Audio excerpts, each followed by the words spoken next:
Good evening, everyone. We'll just give a couple more minutes here. I know it's 7 o'clock, but I think we're waiting on, well, actually, Miranda, did we have a full quorum for this evening? Yes, we did. Okay, so we are waiting for one more trustee then.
All right, if I'm not mistaken, I believe we have full board attendance and a pretty full room this evening. So welcome, everyone. I see, Miranda, are we recording? Yep. We are recording, yep. Okay, very good. Then here at 7:02 p.m. on September 7th, 2021, we will call to order this meeting of the Town of Nederland Board of Trustees. Please call the roll. Mayor Larson, Here. Trustee Taylor, Here. Trustee Apt, Here. Trustee Coombs Ismail, Here. Mayor Pro Tem Baumhover, Here. Trustee Danforth, Here. Trustee Corbelin. Here. All right. We have two items on the consent agenda, the warrants and the minutes. Any board members have questions, comments, or emotion regarding the consent agenda?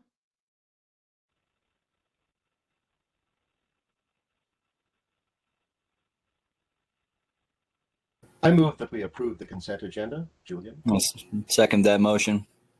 A second from Pro Tem Baumhover. All right. Miranda, please call the vote. Mayor Pro Tem Baumhover, Yes.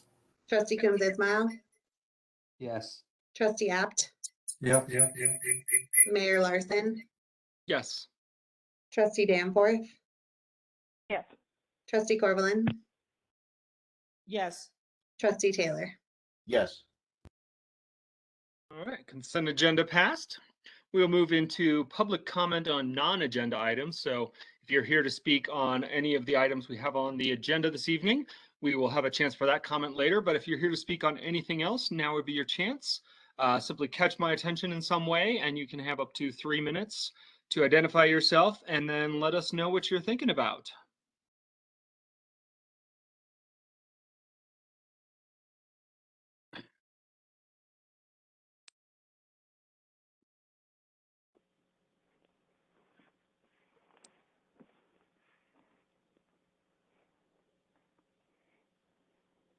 Not hearing or seeing anyone who wants to speak on public comment, we will just keep moving along and begin our informational items, which we have two this evening. And the first one about the ARPA funding and vaccination updates will come from Katrina, I believe. Yes, Welcome. thank you. Katrina Harms, administrator for the Nederland Food Pantry and the Peak to Peak Housing and Human Services Alliance.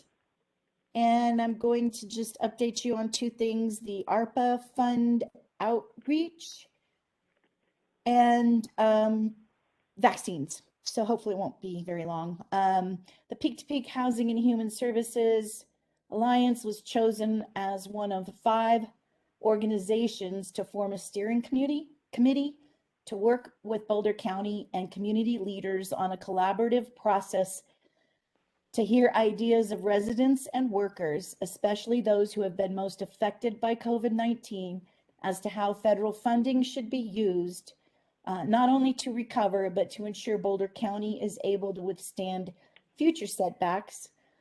In the next week, you'll start to see my social media posts and advertising and emails about how to participate, how to give feedback, either through organizations or by just filling out a survey. If there is an organization or group that would like to host an outreach event to help get input outside of the surveys to do some of these roundtables and charrettes, I'm happy to help organize that, or there's toolkits that Boulder County has and people from Boulder County that also can help. I'd love to see some of those happen. The problem is the turnaround for outreach is really short, like the end of September. So if you'd like your organization to have a little bit more of a say in this, not more of a say, but have more of an activity to gather information, I can help with that.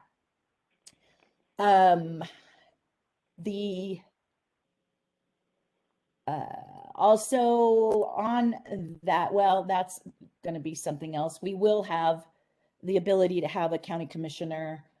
Commissioner Loachman was hoping to attend a Nederland event. We haven't identified which event yet, but hopefully we'll have one this week that we can set up for her to come up and participate in with us.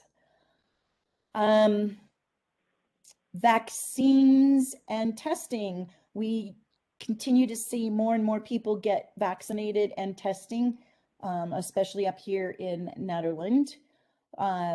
There are vaccine clinics at least once a week. I think I managed, well, maybe not this first week, for September. The 2 farmers markets, there'll be one on September 16th at Teens Inc.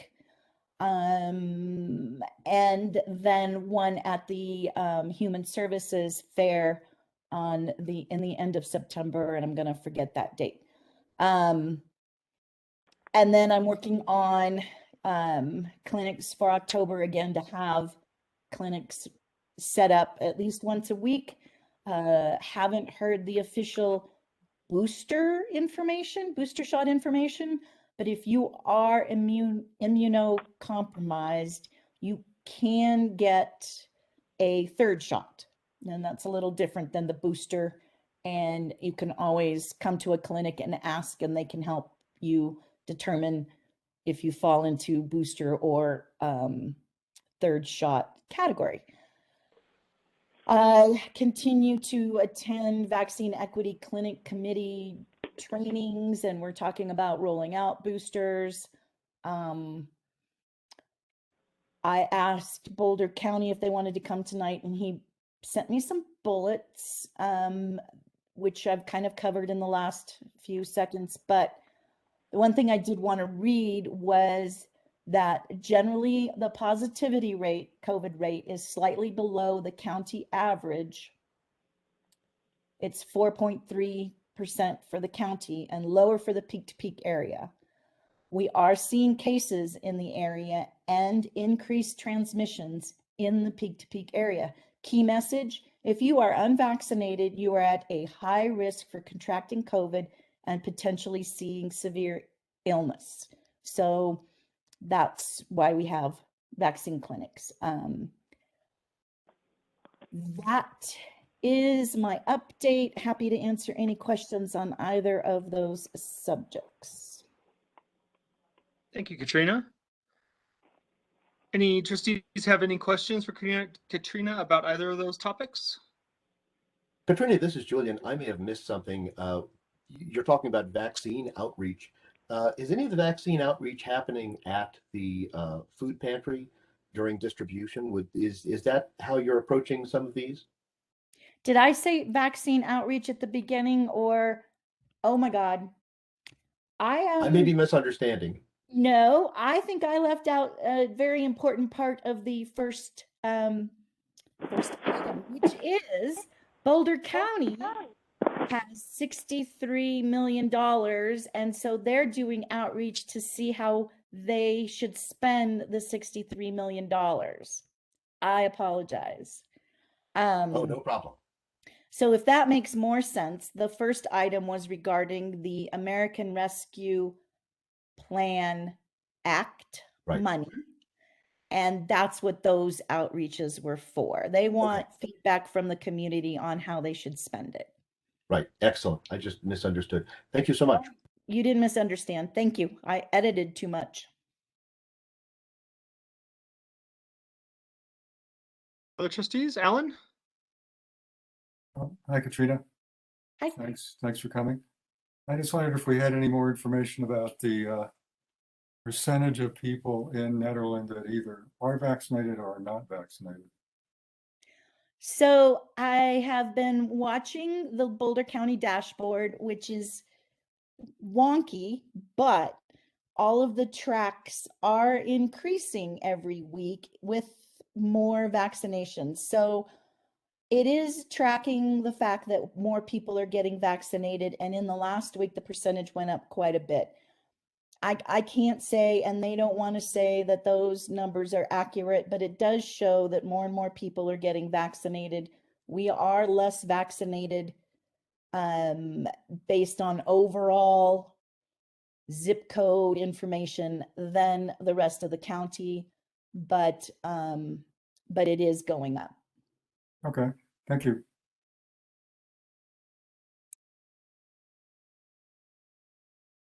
Anyone else?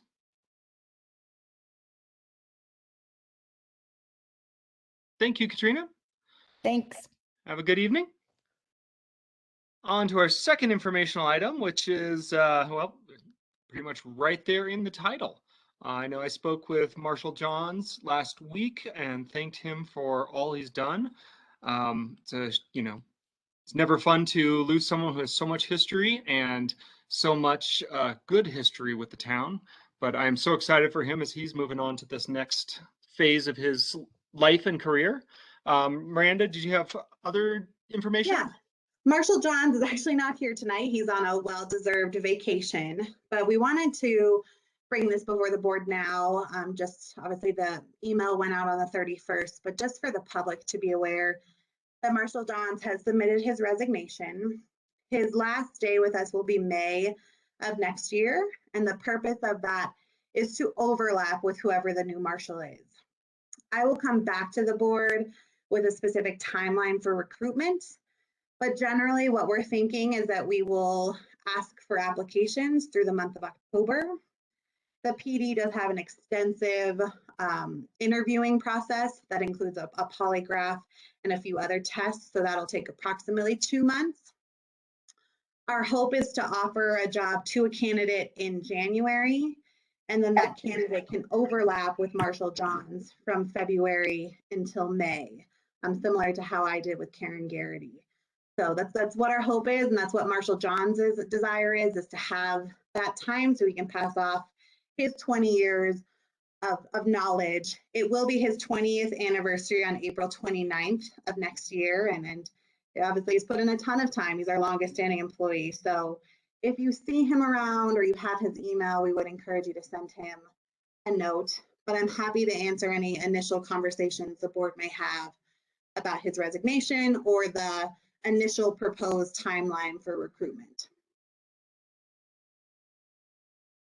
Thank you, Miranda. Trustees, any questions, comments?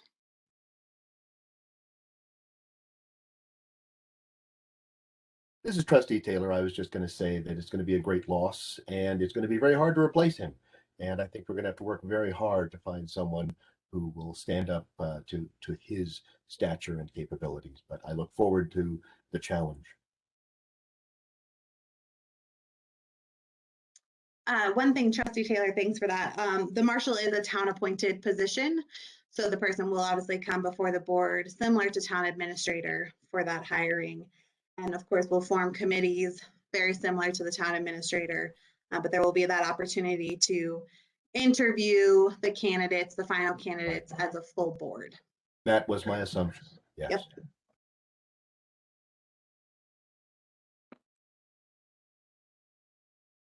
Hello, trustees.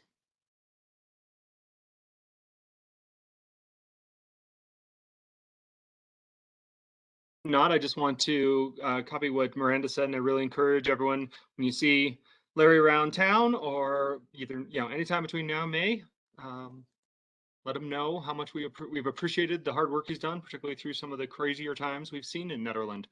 So, all right. Thank you, Miranda. We're moving on to action items, and the first one is swearing in our new town and zoning administrator, our very own Miranda Fisher. This is technically an action item, so I want to first throw this open for any questions or comments from the Board of Trustees, and then we'll have any public comments before we have the swearing in. Trustee Apt? Yes. It's not really, it's not a vote. It's just if you have any questions or comments or anything before we do the swearing in. No, I'm just really pleased to have Miranda taking on this job. Yep. Really done a great job, and it's great to have her in the role. Trustee Coombs Ismail? Rusty Coombs. Good luck, Miranda. Good luck, Miranda. Trustee Taylor? Good luck. Looking forward to working with you as administrator. Trustee Danforth? Yep, just looking forward to working with Miranda, or continuing to work with Miranda as our town administrator. Trustee Corvallin?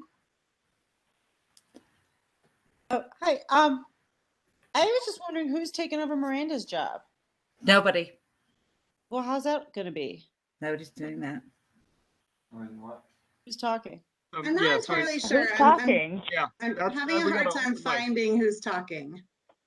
So. Well, I'm just curious. I mean, because I was just in the Yeah. habit of emailing Miranda as the. Miranda, do you want to answer that question? Yeah. I'm going to turn on my camera, which is not always, bear with me if you lose me. But this is Macy. So Macy Caligaris has stepped in as the deputy town clerk. She'll maintain that role while we train her to take over as town clerk, which we hope to appoint her to doing so in about 6 to 9 months.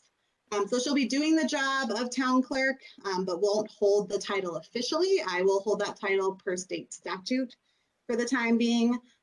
Macy is new, but a local candidate. She comes to us just straight from Old Town and has actually already worked with town in the Parks Department. So we're happy to have her. And she started last Monday. All right, there we go. Okay. That's who will take over the town clerk email address. We now have a town admin at nederlandco.org, which is my email. You're the admin and she's the clerk. So now when I email clerk, it's going to go to Macy? Yeah, so currently I'm supporting Macy, so I am seeing those emails, but eventually we will transition it to where I don't have copies of them as well. Okay, just getting it straight. Well, thanks so much. Yeah. Good luck, Macy. Yes. Mayor Pro Tem Baumhofer? No questions. All right, it is an action item, so we will throw this open to the floor before having the swearing in. If anyone from the public would like to speak about our new town administrator before before we swear her in, she is already the town administrator, but now would be your chance.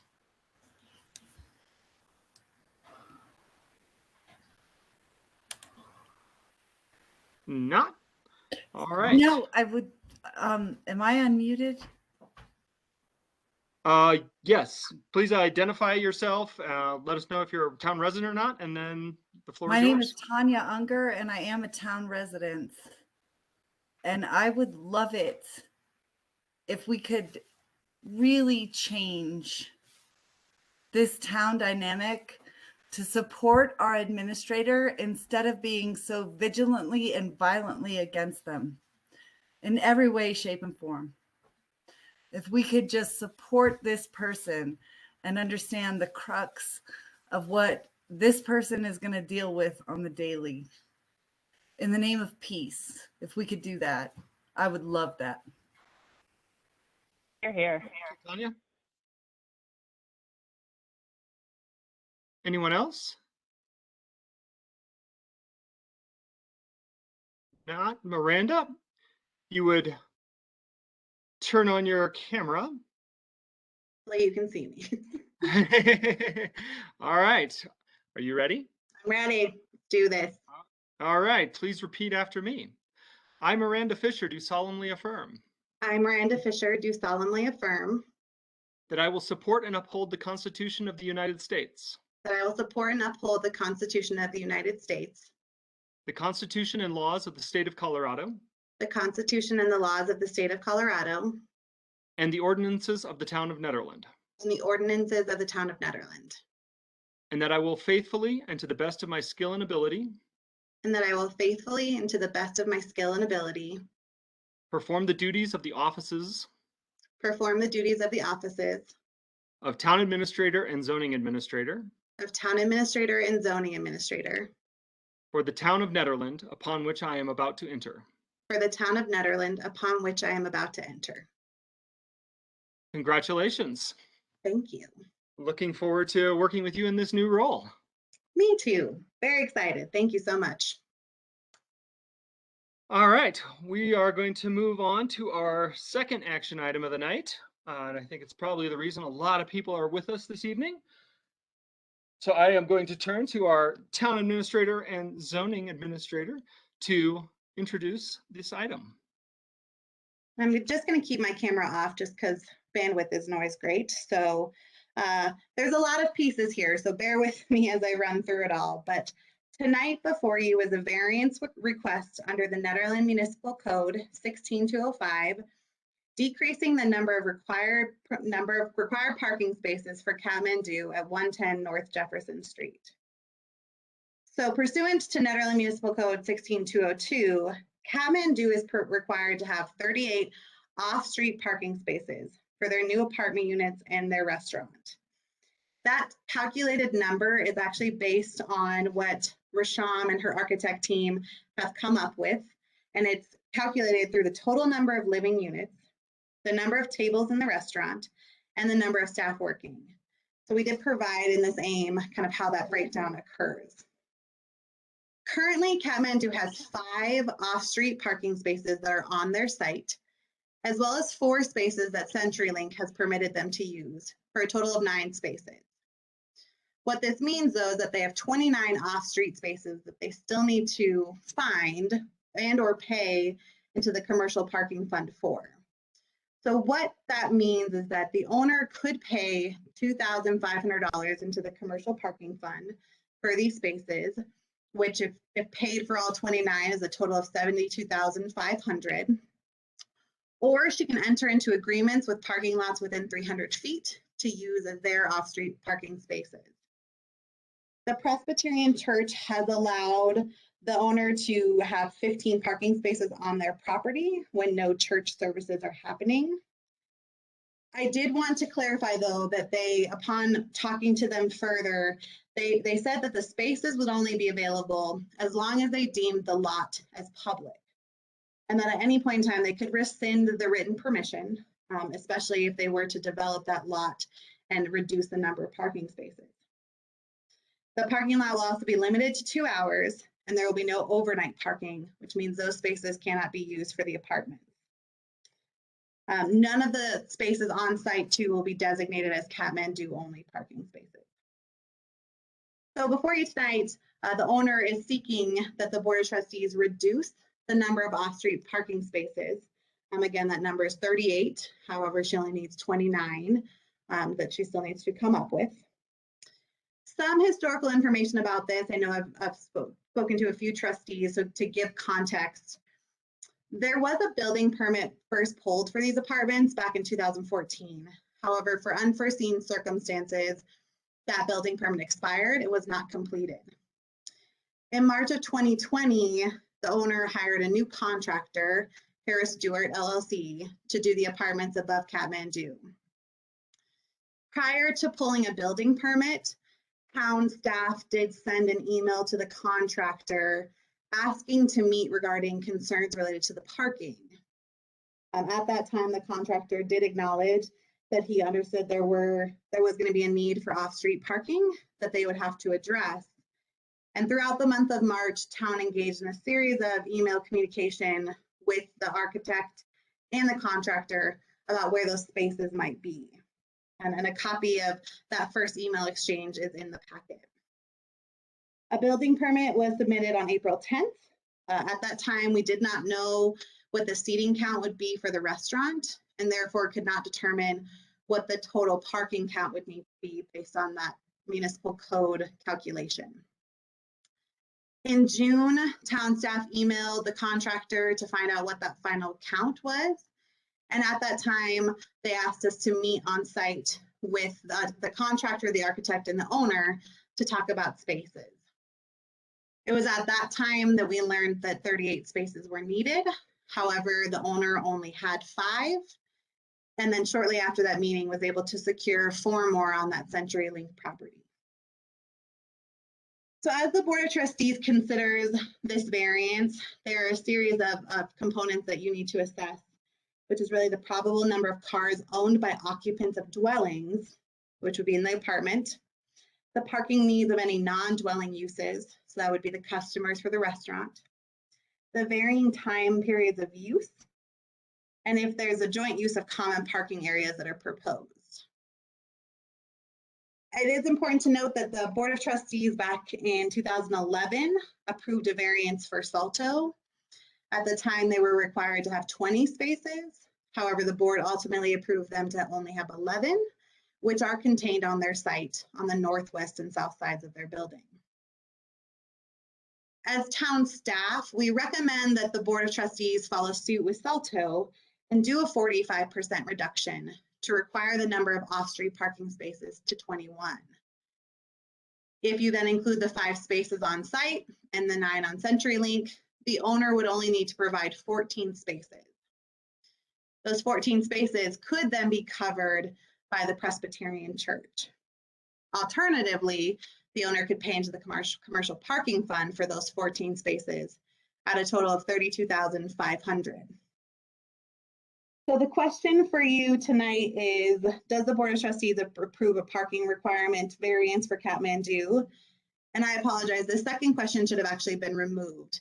Code does not allow the Board of Trustees to set a time frame for the commercial parking fund. So if the board were to go that route, the $32,500 would all need to be paid at one time, not over a time period. The owner is on tonight as well as the contractor. And so Mary Larson, if you'd like, I'm happy to turn it over to them to provide additional detail on their behalf. Yeah, I think that would be great. Saw Rasham on here. Okay. And If we wanna Andrew? let Rasham go first, or I'm happy to go first. Up to you guys. Oh, okay, since I guess going back to March of when this was going on is literally right when COVID was happening, and there wasn't the greatest communication between town staff and myself and the owners. The discussion that was had regarding parking at that time, my recollection was, well, there's obviously not enough parking, private parking, and Rasham's gonna probably need to go for a parking variance. So at that time, and granted, COVID was happening, and communication was difficult, to put it politely. There was never a discussion about, the monetary fund or the amount of money that would have to be paid into a fund at that time. It was from my point of view, talked about in the realm of a variance, because there would be no way for Rasham to achieve parking on her property.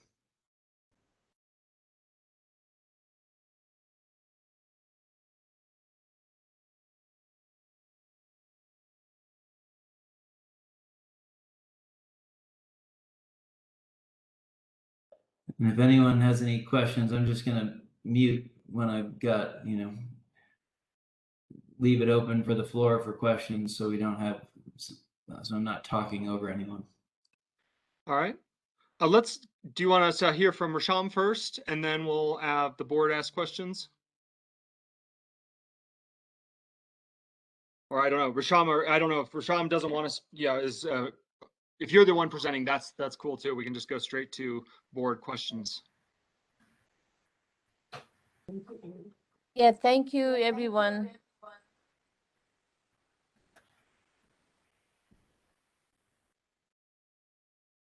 Thank you, Rasham. Did you want to say something or? But it's you talking and everybody's discussing. I want to say, however makes it easier for me, please do, Can I can I provide the parking and they will give, town will be okay and 15 parking is ready? I think that's what the board is going to be discussing this evening, because it looks like, there's 5 on site, 4 at CenturyLink, and then the agreement with 14 more at the church currently is the way I see this. So that's kind of where we're starting, and I would like to hear, if you, maybe I'll throw this open to the Board of Trustees. I'm sure they have some questions, either for you, for Andrew, or for staff. And also, if I have to pay the parking fund, can I do like yearly fund or no? I think from what Miranda said, we don't have anything in town code that allows for a payment plan or something like that. It's just the way the town code was written in 2000, was that 8? Then if I don't have the money, then how is then I'm not opening the restaurant? Well, I think I'm confident we're going to be able to come to some kind of a agreement here this evening. So let's not jump straight to that worrisome part. So let's I'd love to throw this open for trustees. If you have comments or questions for Andrew, for Rasham, or for town staff regarding the history of the current state, this would be the chance. I will start with Tanya Corvalin.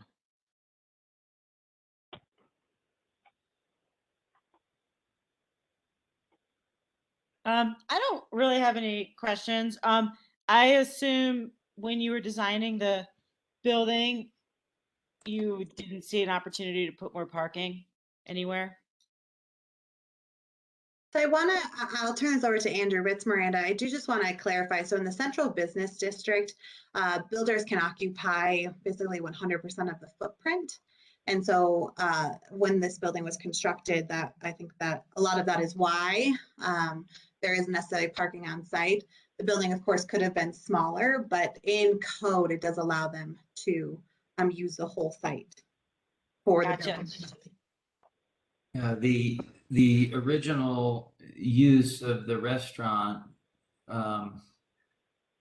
basically stayed the same size. Effectively, even the restaurant got slightly smaller, and the second floor, if you've noticed, kind of overhangs the existing structure, just to take advantage of the amount of space we were able to work with and give Rasham for the apartments. So at no time were we thinking about removing a large portion of the restaurant to provide parking.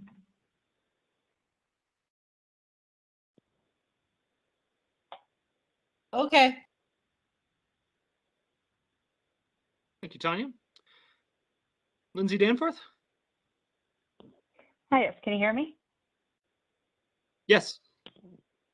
Great. So I think, personally, it feels like we're in a tough situation.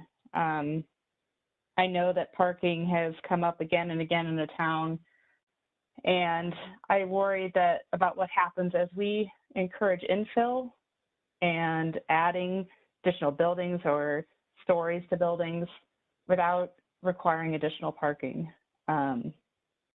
It's tough that, this project has a long history started years before, I think, the current parking codes.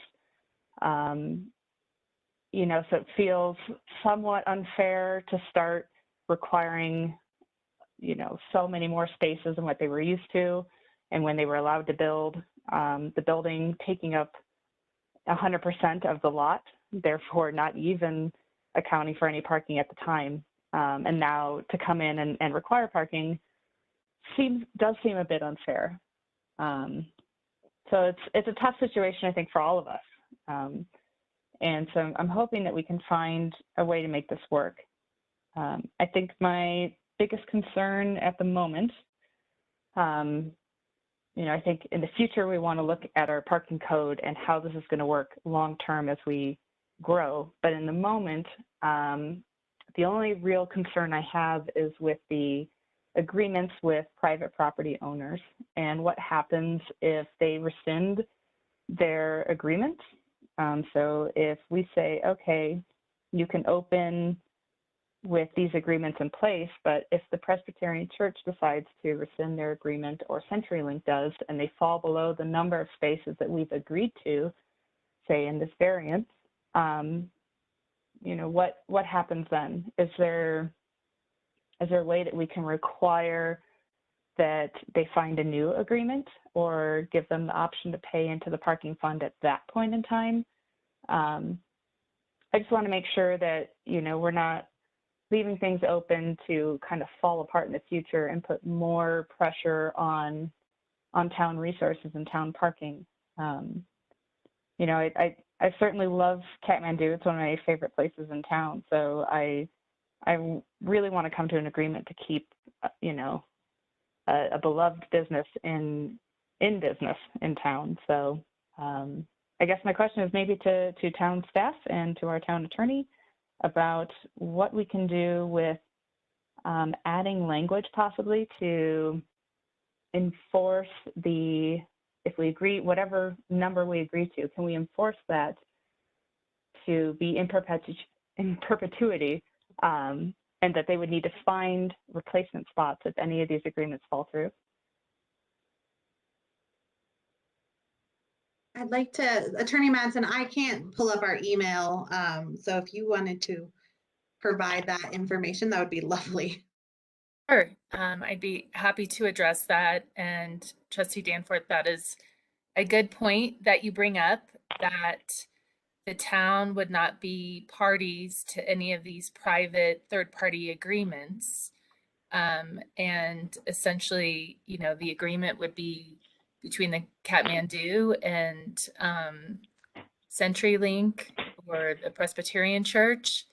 And if the church or CenturyLink decided that they no longer wanted to allow Kathmandu to park on those spaces, that would be something that would be, you know, essentially out of the control of the town. One of the things that I do recommend, if the Board of Trustees does decide to grant a variance, that you direct for a resolution to be drafted that would memorialize that approval, and you could request that conditions be put in such that if the agreements were terminated or no longer put in place, that the property owner would be required to find replacement agreements within 60 days, or and if no such agreements were found within 60 days, that the property owner would need to come to the next Board of Trustees meeting or something like that, so that there is, so the town essentially has some control over those agreements, and if the third parties decide to no longer offer those spaces. Okay, that sounds good to me. Thank you. Thank you, Lindsay. Julian Taylor. Yeah, I understand that the parking spaces at the front of the building, the ones that we traditionally use when we go to Kathmandu, are on Nederland Town property. Is that correct, Miranda? Yes, that's correct. Does Kathmandu have an agreement with the town for future use of those parking spaces? No, I mean, that would be the purpose of the commercial parking fund, would to say, you know, they don't have on-site parking, so they're going to use town right of way to satisfy the required number of spaces.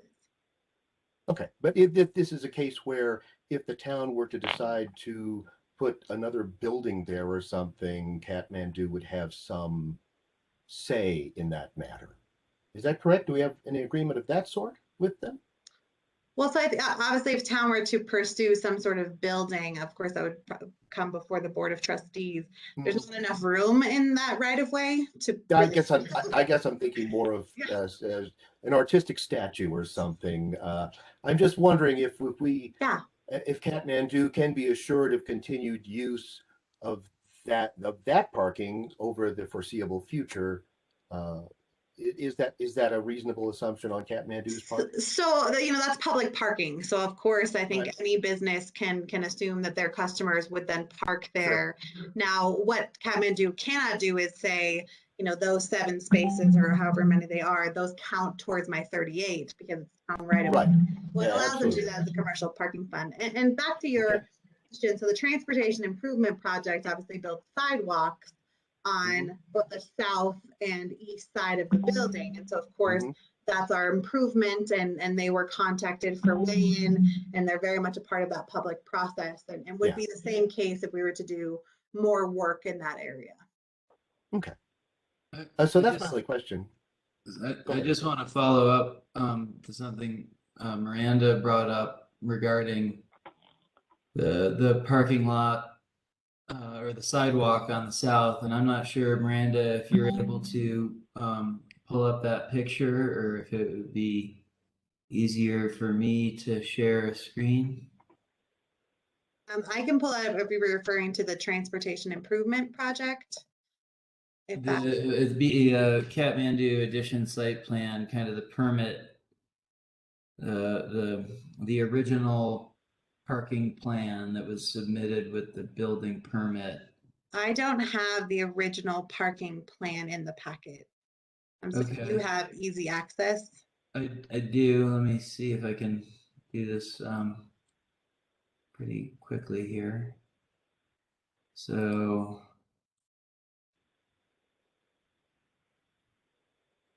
okay. Are you looking at the site plan? We can see. Yes, we are. You can see the site plan. So one thing that also has been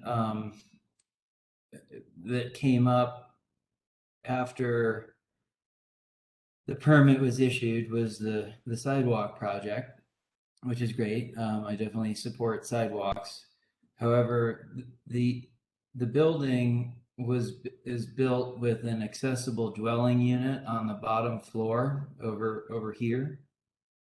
And I'm just trying to zoom in just a tad here.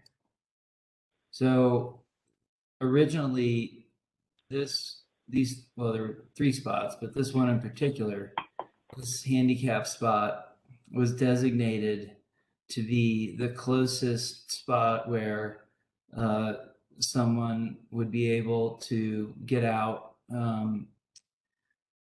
and get on a wheelchair, go over. There'd basically be there's a lot of concrete right here, but a small asphalt apron where someone would leave their van or whatever and wheel down this little pathway to this accessible dwelling unit.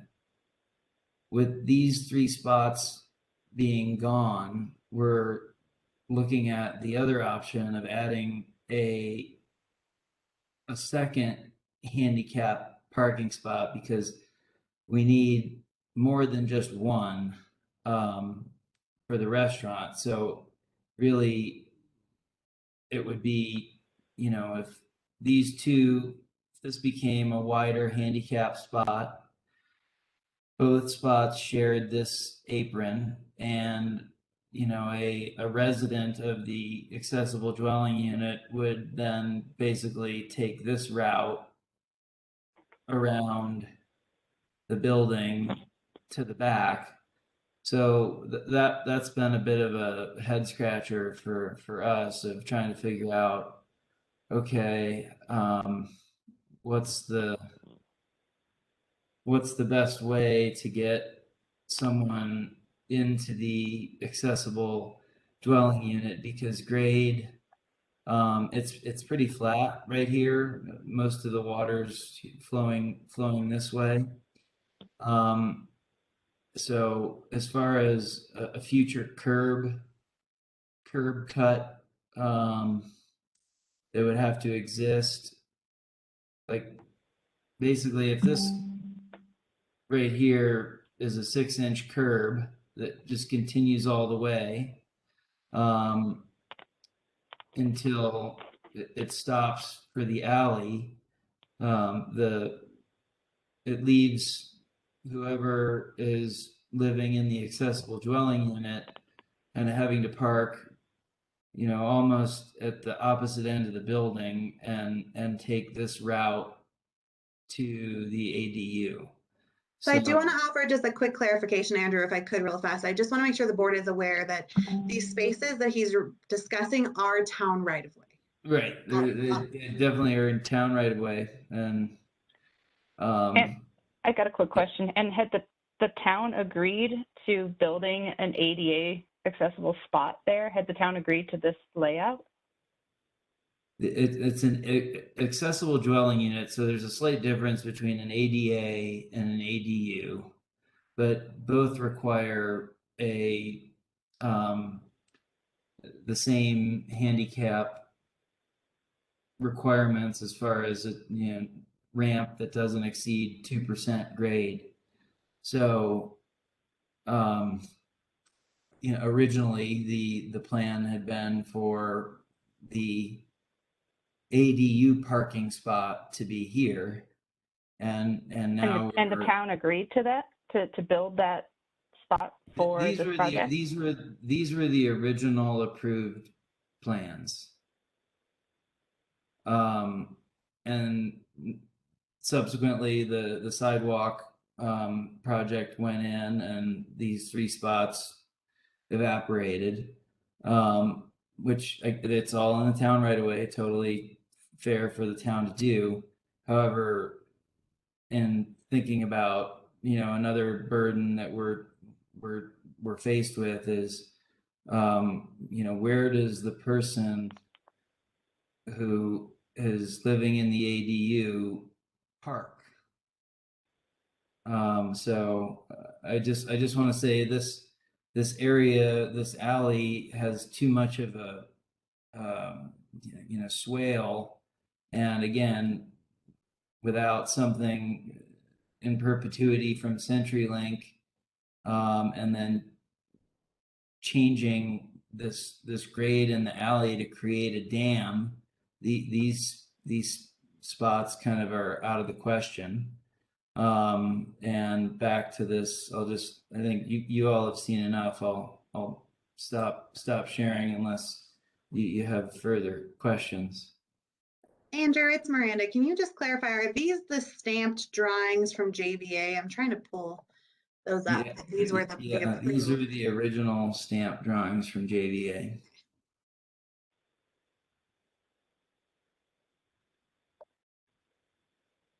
So just to clarify that the unit, the accessible unit that was built under the assumption that the town would provide handicap parking.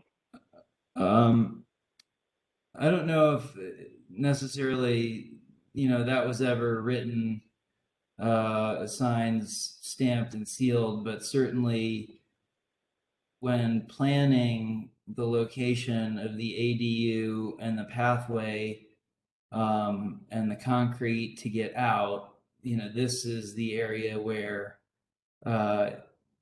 the handicap parking spot was designated.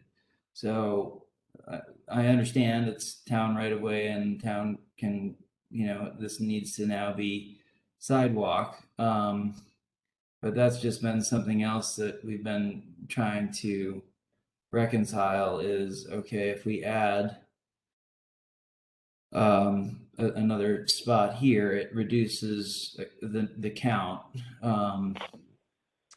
on what you'd call the standard typical east pull-in Kathmandu parking.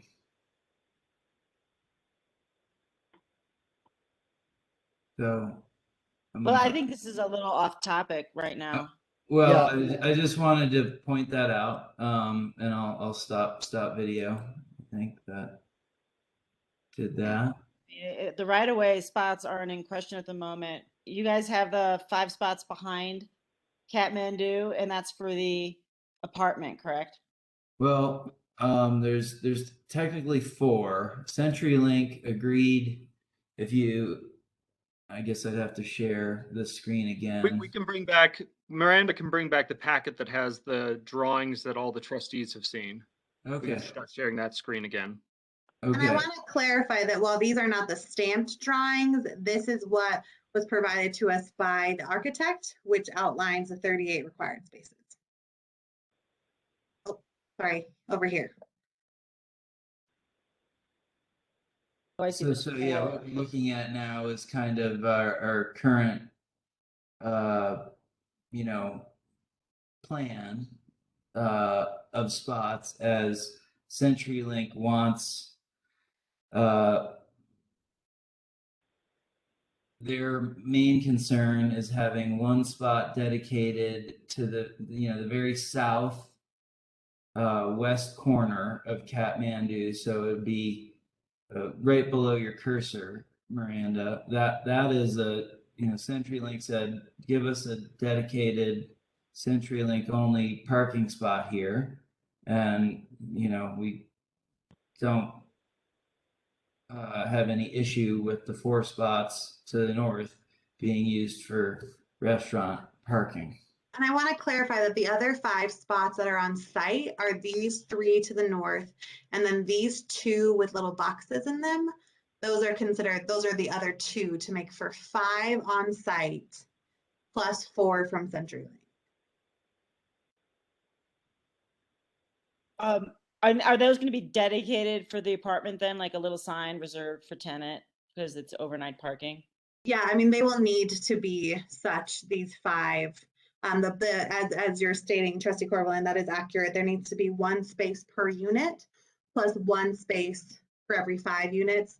Since there are only 4 units, it still counts for the extra space. So yes, these would need to be designated for the, unless CenturyLink were to allow, but I would say these 5 should be designated for the apartment.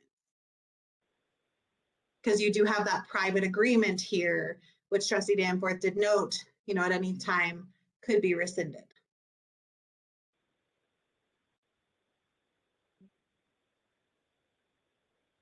Can I jump in quick because that brings me to my question? Just real quick, Julian, did that answer yours?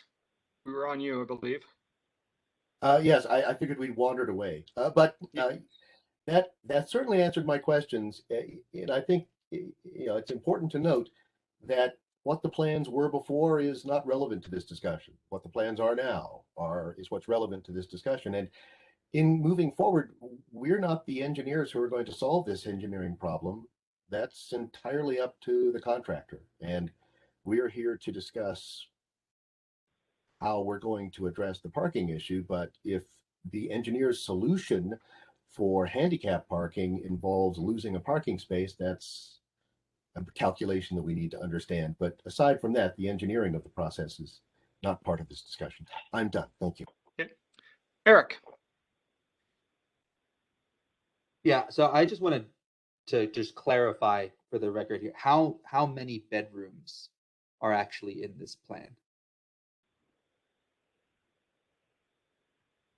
Sorry, will you repeat that? How many bedrooms are there going to be in this plan? There's 5 apartments, each of which has a bedroom and a office.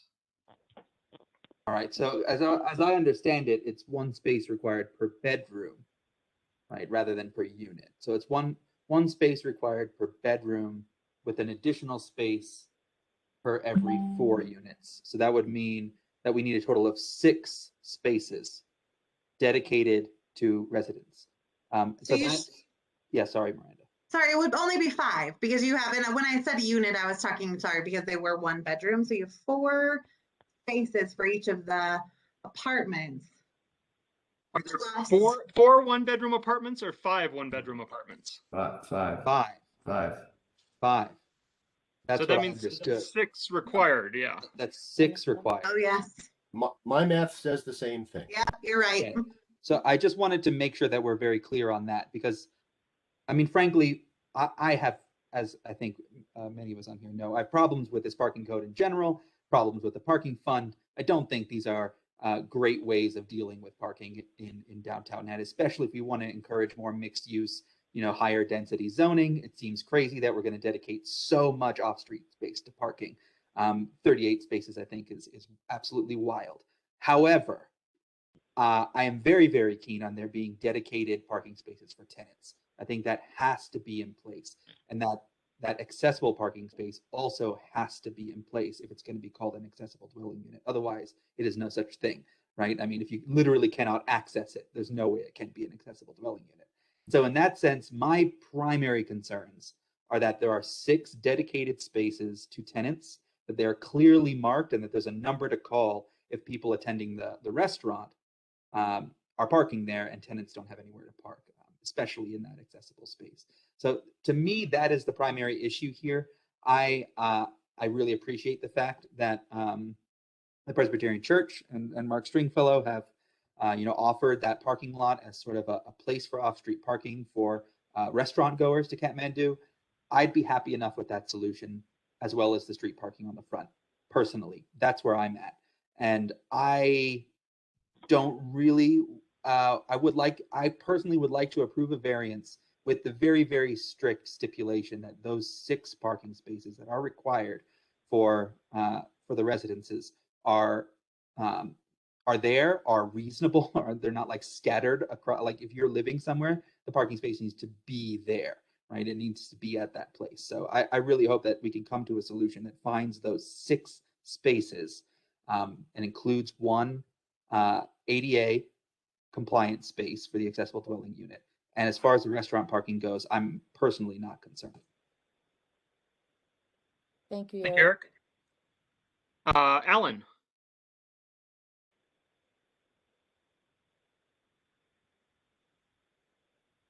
I actually concur with what Eric just said.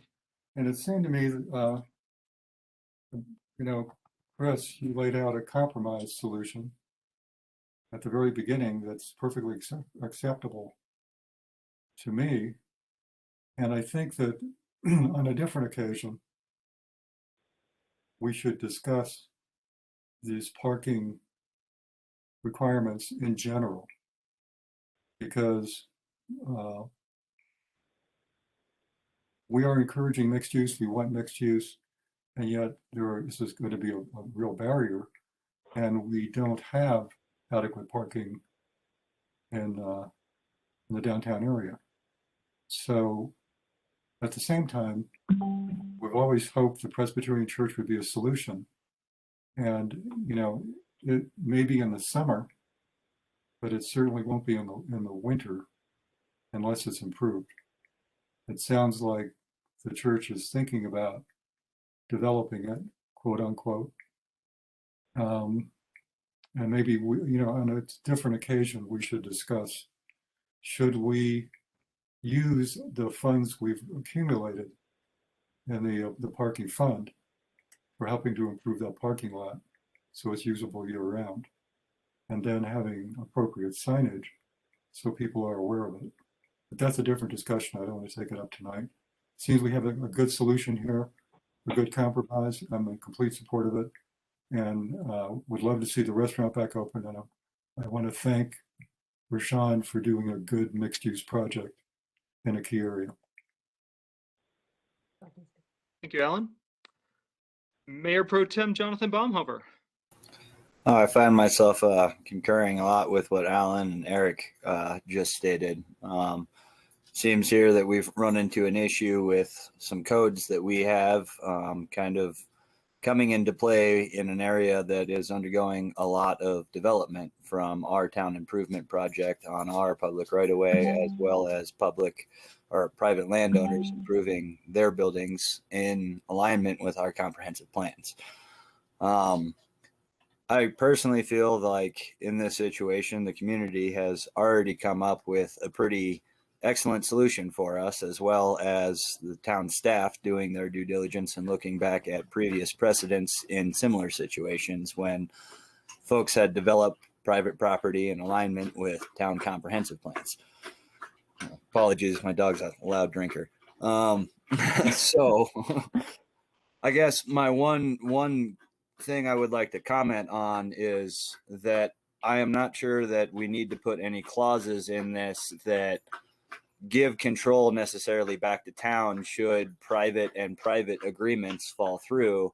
It seems to me that right now we've gotten into this situation because of town control, because of potentially a good intent on the previous boards and planning commissions for this comprehensive parking plan. But I would be curious for two questions, which is how much do we currently have in our commercial parking fund? Two, is there an established area we have identified that we are going to build future parking with this parking fund? And three, do we have cost per parking space established as a town? I would think that as a town, if you're going to ask for money for a plan, that you would be able to provide that plan and then, you know, almost have a thermometer of this is how close we're getting to this parking project to address known parking issues. I would feel like as a business, if you're going to invest in a business, you would expect that business to have a business plan and something you could track to kind of educate yourself on whether or not that is a intelligent investment.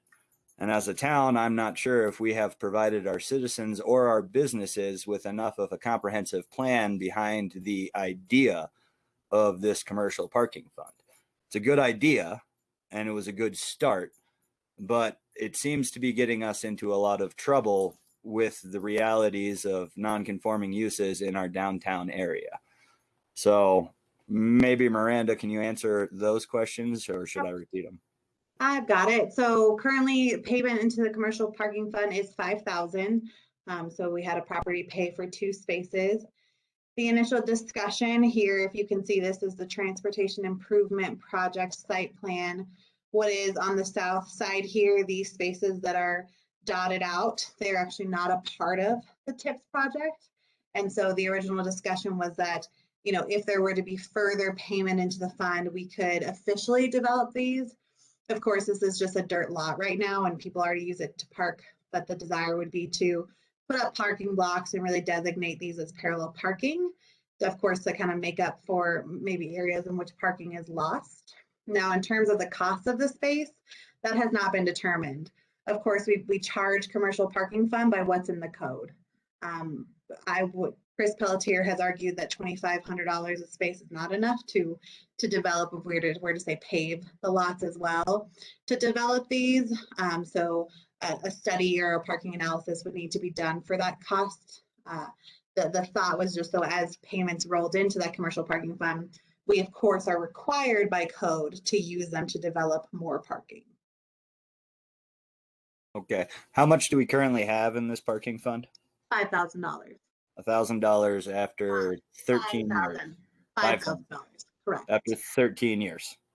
So historically, it's, I know, again, I can't speak to what's happened, but I know that, you know, when I came upon town and we ran into an issue where a property could not find the parking on site, and looking through code to determine the commercial parking fund, of course, was an option. It has been there for a while. I shared that as an option to this property developer, and he decided that was the route he wanted to go versus entering into an agreement within 300 feet. That is typically more common, that people will enter into agreements private to private to use lots within 300 feet of the business itself. Sweet. And thank you for answering those questions. I guess my thought with that knowledge is we have an ordinance which is, requires these parking spots, gives an option for commercial parking fund, but the precedence we see in our town is for private to private agreements, public-private agreements. And it seems before us tonight, we have a very acceptable solution to this issue. And some of the kind of hiccups could have potentially been handled upstream of this meeting under town control, such as in the review by the planning commission, or an acknowledgement when the grant came before us was reviewed by the planning commission for the public improvement and the sidewalks, that it might conflict with current projects underway by a private industry, and that the town control of this issue could have potentially come up with this solution upstream. So I guess my thoughts here are the community has provided a perfect out. The community has rallied around this business as a longtime business owner that we all agree contributes greatly to this community.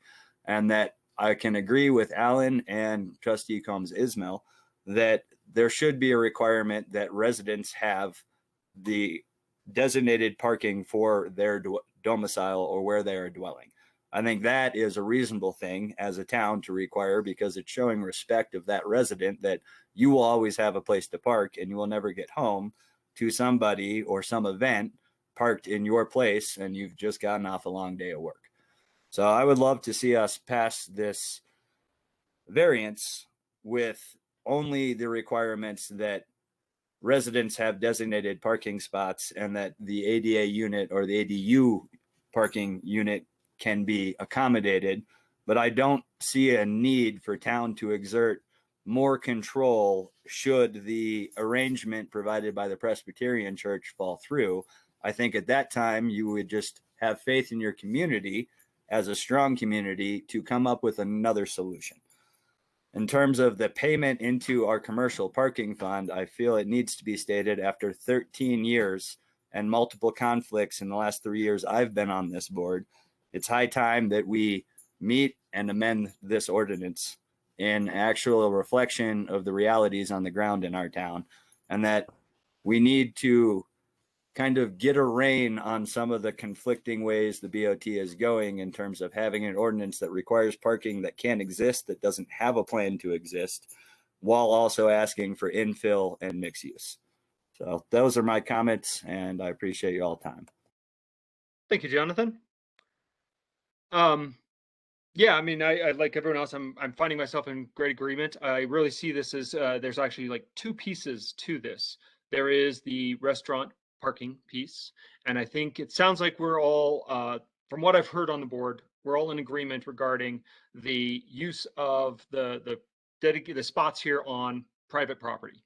The agreements, whether or not those need to have some kind of control, not control, but some kind of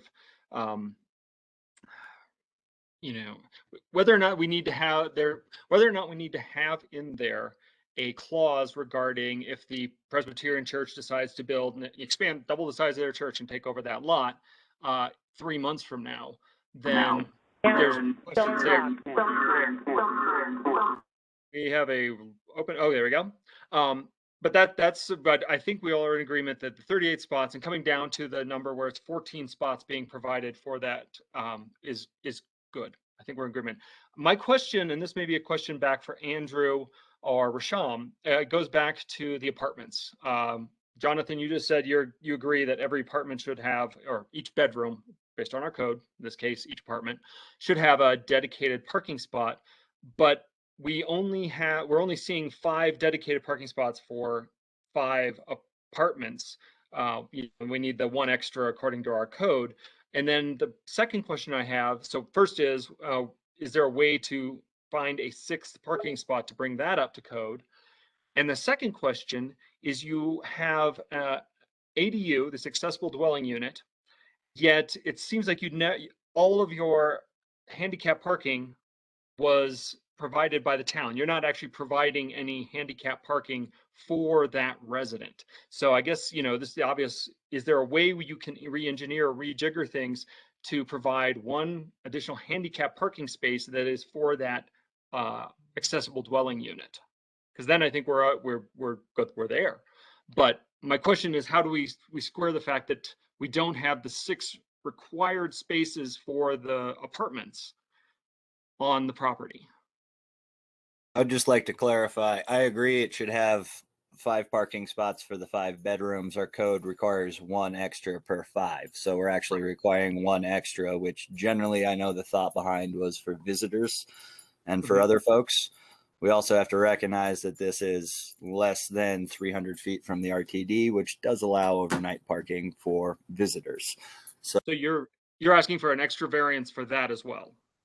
Yes, to amend the extra space per 5 units. If it's not there and that extra space needs to be for the ADU, I think the need for ADU and accessible dwelling units within this town is far more important than having a designated spot for a visitor to one of the residents. It's a good idea, but it might not be in alignment with this project. So I would put forth the idea of a variance to that extra spot per 5 units, requiring that there be a designated spot per bedroom.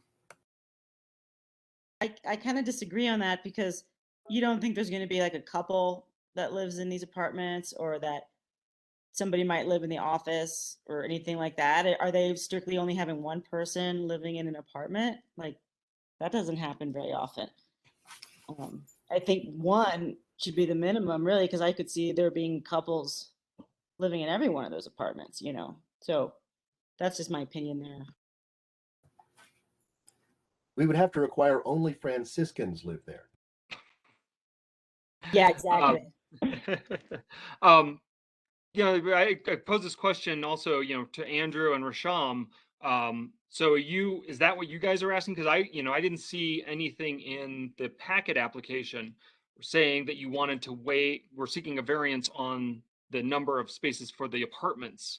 I'm waiving that piece. So I'm just curious what you guys. Only for the restaurant. Andrew, are you there? Yes. So, We have the parking is for apartment. yeah, I think Chris, one of the things that we've come up with, which again, it just it shifts the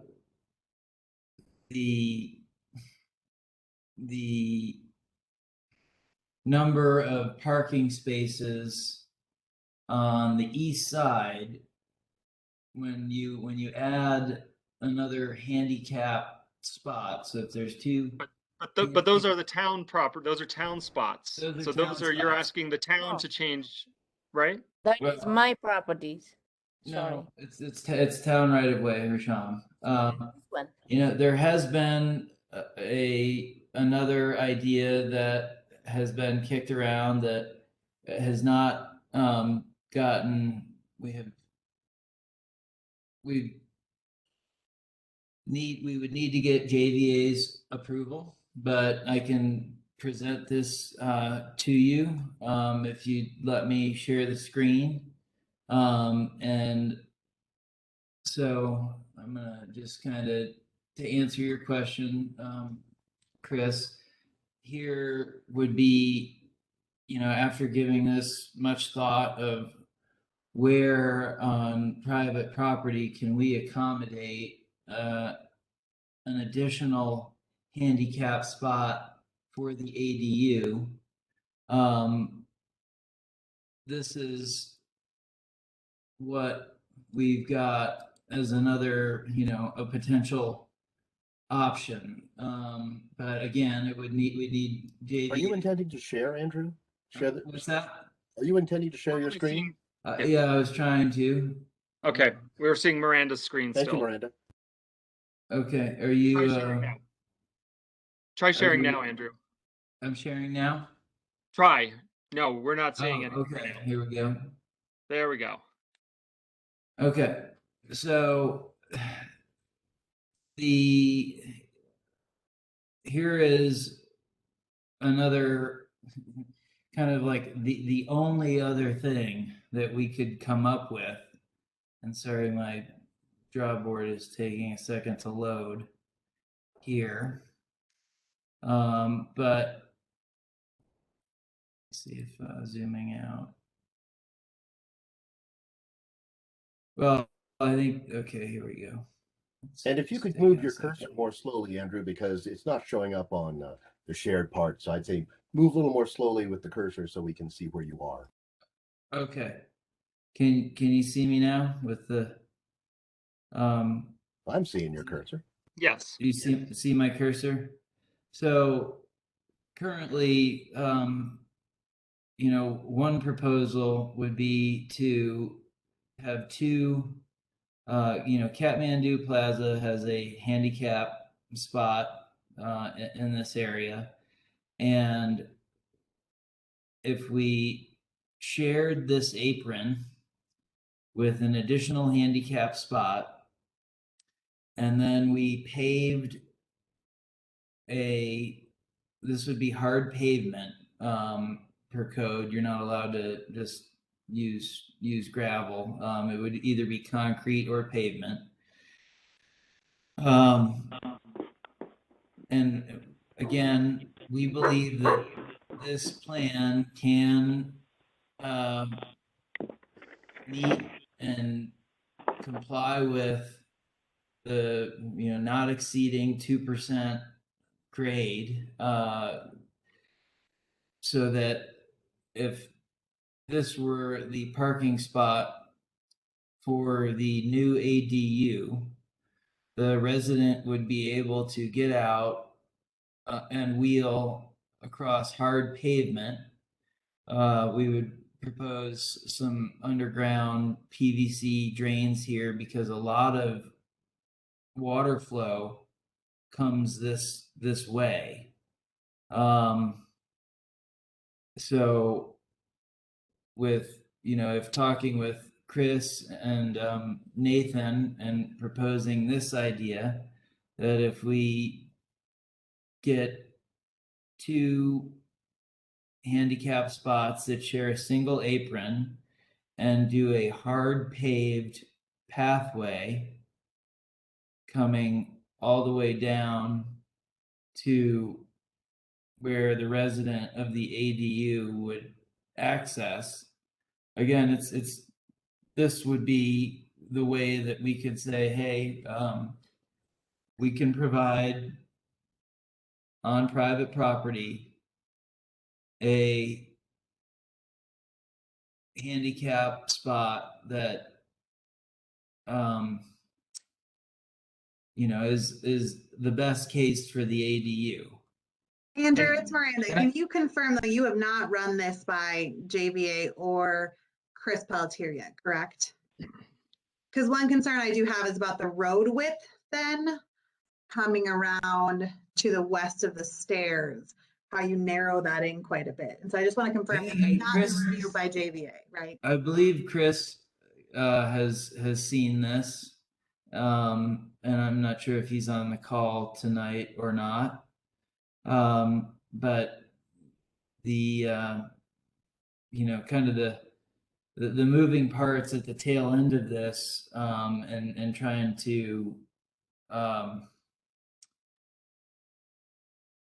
you know, get this plan, which is you know, basically about a week and a half old.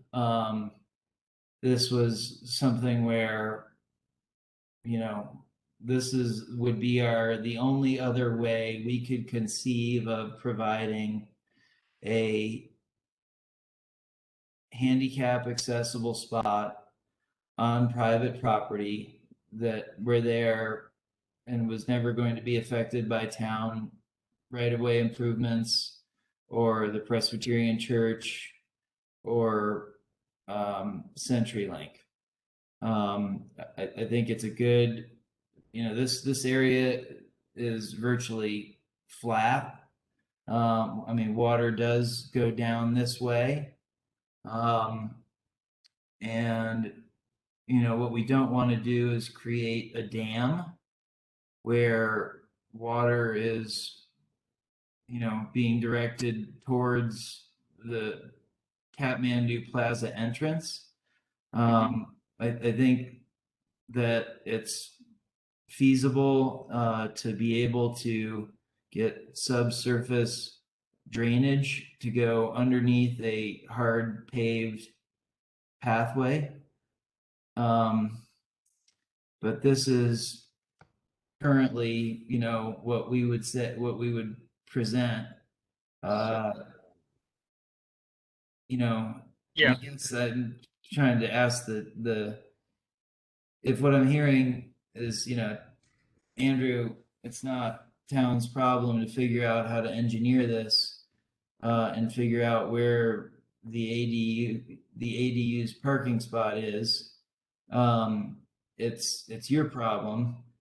Then I would say, this is the best that we've been able to come up with that, while not exactly any closer than the town right-of-way spot, at least keeps everything within Kathmandu property. Yeah, I'm glad you had this. Yeah, I guess one of my concerns with having the ADU accessible parking space in, on the east side of the building, or, on the town right away, is that implies that a resident of this building is going to be, parking there overnight most of the time. That's, not really a town parking space at that point. So I like this. I do have one niggly little question.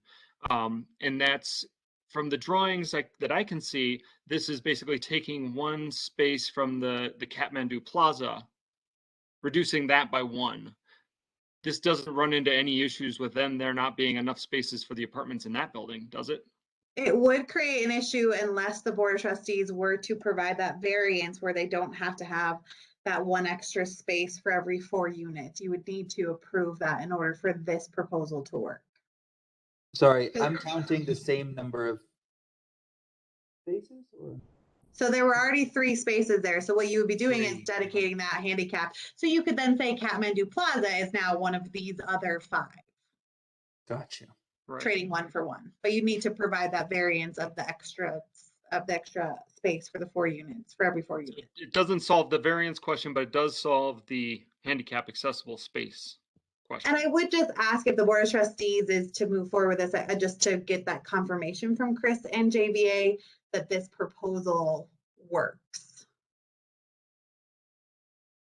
Because I'm not sure that they've all weighed in yet on the kind of the sidewalk pulling into the street. It's good to see that we have options, well, that you have options, because if you were expecting someone to say it, Andrew, and I'm going to say it, we're not responsible for engineering this solution. We're responsible for telling you what the parameters have to be for your engineered solution. It looks to me like you've got some options. Looks to me like you may well be able to come up with a solution that will be consistent with whatever variances we offer.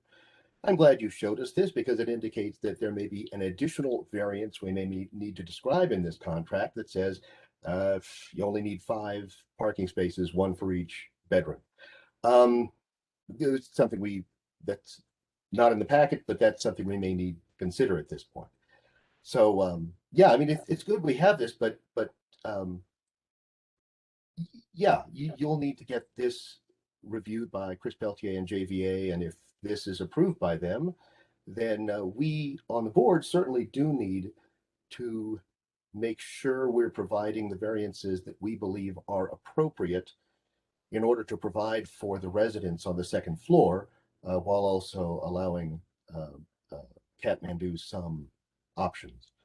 So yeah, it's good we saw this, but I'm not a mechanical engineer or a construction engineer, so I couldn't tell you if this is the best way to go. Well, while we're on the topic of handicap parking, I wonder what are the actual ADA requirements for handicap parking for, say, the restaurant? Do we know what those requirements are?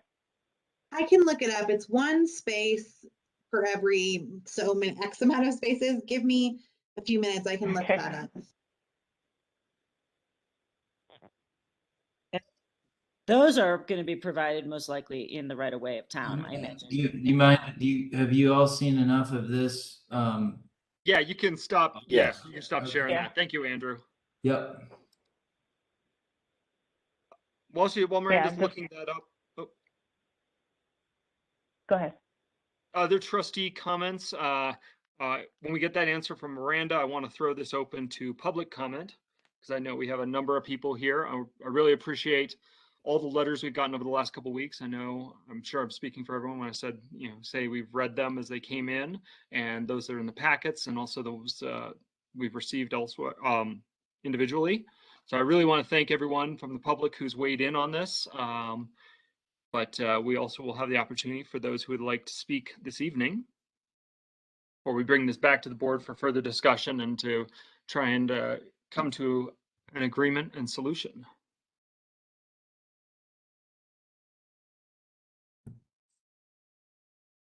And if Miranda, Was it a call to the BOT or to the public?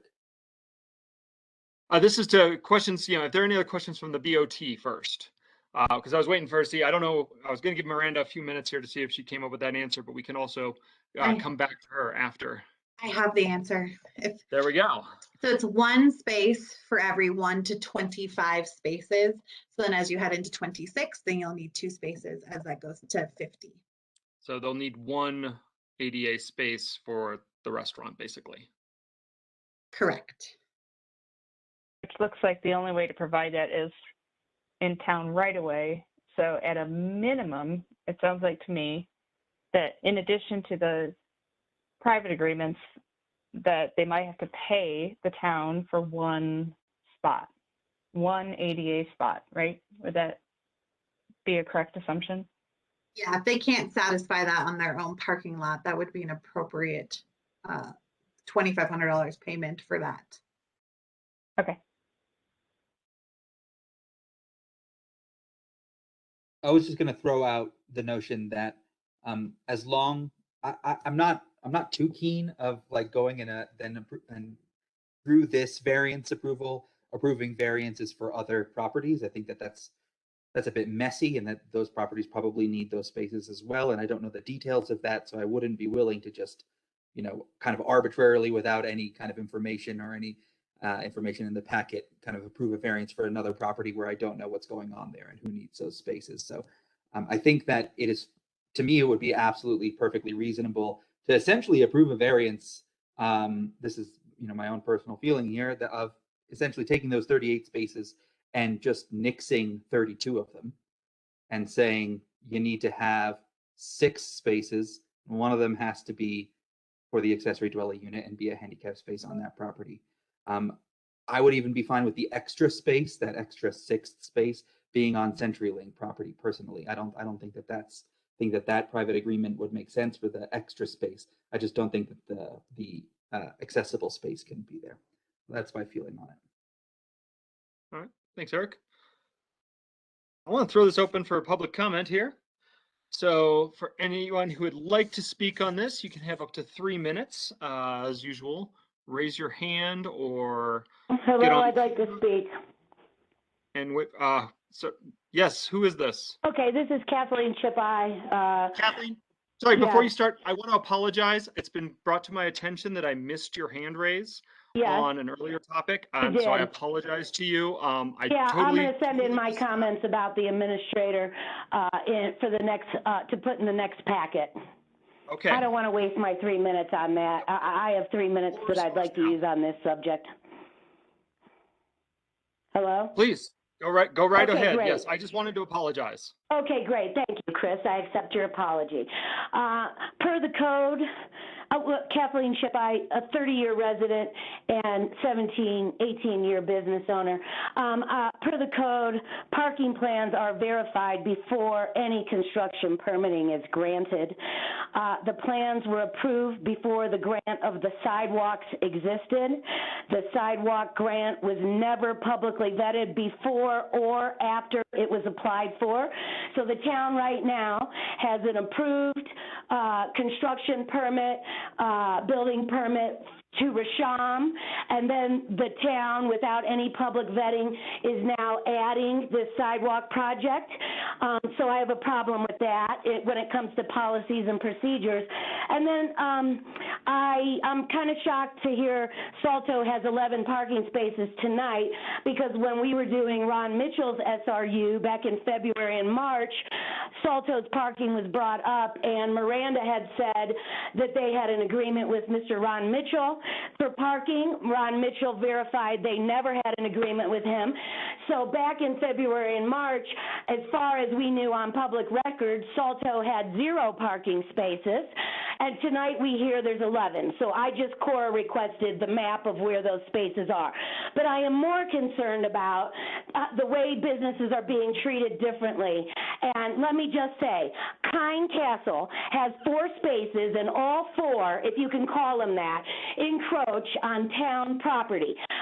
Miranda sent them an email saying they can sign an encroachment agreement and pay a one-time only $250 variance or encroachment fee. And then 3 hours after she sent that email, they wrote back and said, okay, great, we'll bring a $250 check. Then she emailed them back 3 hours later and said, forget about the encroachment agreement, forget about the $250, you can have your occupancy permit and open on this day. And so they paid nothing, okay? And then I'm also concerned to hear there's only $5,000 in the parking fund, because when the smokehouse was built, they paid in over $50,000 in the parking fund. When Boozy Brews took it over, they've been paying into the parking fund. The apothecary paid into the parking fund, and per my calculations, there should be over $100,000 before the town just charged Kevin in the old Grateful Meds building. He had 4 spaces, 2 of them encroached on town land, and the town told him he needed to pay $25 a piece for the encroachment, while Kind Castle has officially 0 parking spaces and paid nothing. So yeah, I have a problem with everybody being charged and treated differently. I am sick of it. It has been 13 years of this nonsense, and I only know that there should be over $100,000. That's just when I started paying attention. And if they need 38 parking spaces at Kathmandu, how in the hell does Kind Castle need 0 or 4 that encroach? How do they not need more than 4? When I had my dispensary, I was told 39 parking spaces were required. I'm not happy at all with what's going down. You're screwing Rasham, a longtime business owner who has given this community thousands in tax dollars over 20 years at least. And this is the way she's being treated when Kind Castle comes from Denver and gives nothing to this community and has a free ride on parking. We never got, and I'm going to say this, Miranda and Cynthia Bakke at the hearing for Kind Castle's permitting, a board member and myself in public comment asked why parking was not addressed with Kind Castle, and we were promised public meetings on Kind Castle, and we never got them. And what's happening tonight should have happened with Kind Castle. Kathleen, your time is up. Yeah, right. Do we have anyone else from the public who would like to speak this evening?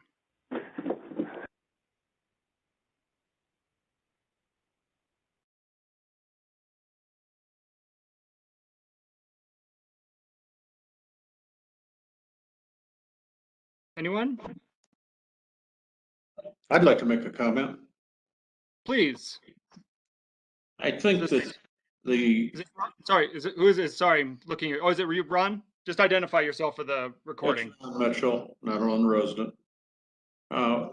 In the future, I think you should take a hard look at the requirement of the advance payment for a lot of the development fees, because the town doesn't have an immediate need for the money. And if you amortized it and allowed the applicant to do it, you would save them a tremendous amount of financial strain, no matter who it is. Thank you. Thank you, Ron. Anyone else? Ron Mitchell? Yeah. May I speak for a second? Yes, please. Just Barbara, I guess. Yeah, identify yourself for the recording. Barbara Hart, 245 Apollo Drive, Black Hawk, business owner of 2 businesses in Nederland. First, I want to say thank you to Trustee Danforth for the great ideas. I'd like to agree to open with the idea that we want to approve tonight for Risham to get a variance so that she can open her doors in a couple of weeks when the CO is ready, even if we cannot resolve the ADU issue. You gonna have food? Everything else could be done this evening. 4 apartments instead of 5 if the ADU is not sorted out. I want to thank Trustees Apt, Baumhover, and Coombs Ismail for mentioning the need to discuss the parking needs in general, as well as the commercial parking fund and the reality of how it works or does not work. I believe this is a topic for future conversation at the BOT, as well as other commissions and boards in town. We need to discuss this as a community. I also want to mention that Chelsea LaForge at the Business Connection has indicated permission to use her spaces as needed, as long as she's in the building. As we all know, the building and the business are for sale, but the foreseeable future, she is on agreement to make this happen. The Historical Society is not meeting for 3 weeks, but will be discussing this at their next meeting as well. I ask the Board of Trustees to approve the variance with no fees charged to Risham and Mala at this time, so they may open their business at their own location and begin serving us their full menu once again, as they have served us for over 2 decades in Nederland. Thank you. Thank you, Barbara. Anyone else?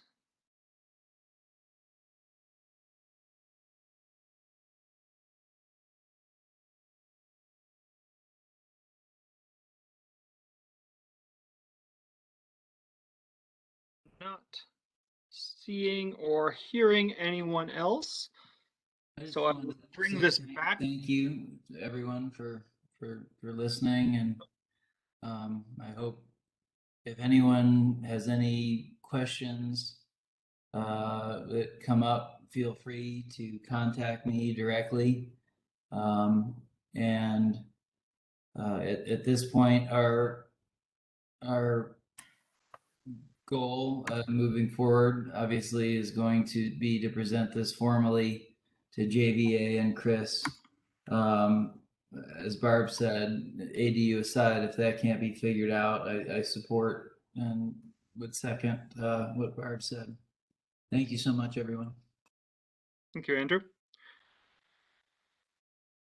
So to the board of, before the Board of Trustees is the question on how we want to handle this, and really what do we want to do about a variance or variances this evening.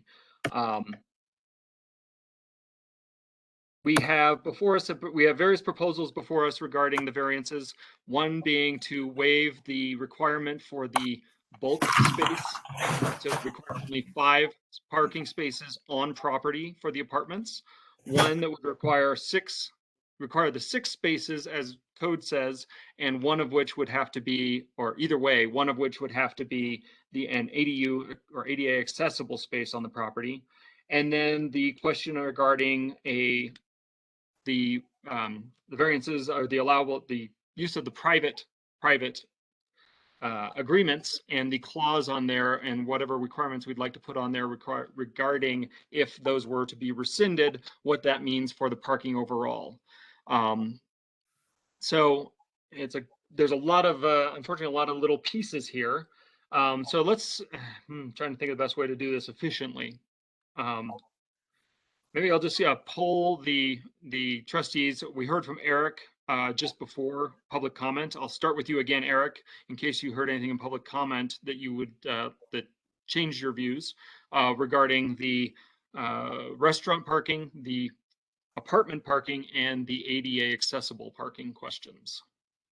Yeah, something that Barb said struck me, that there could be a solution that is more time-based, and that is that the space for the accessible dwelling unit, if we are to require that be, and I think we should require that be an ADA accessible space on the property, kind of in perpetuity there. As long as that residence exists, it should have that space. If we were to say,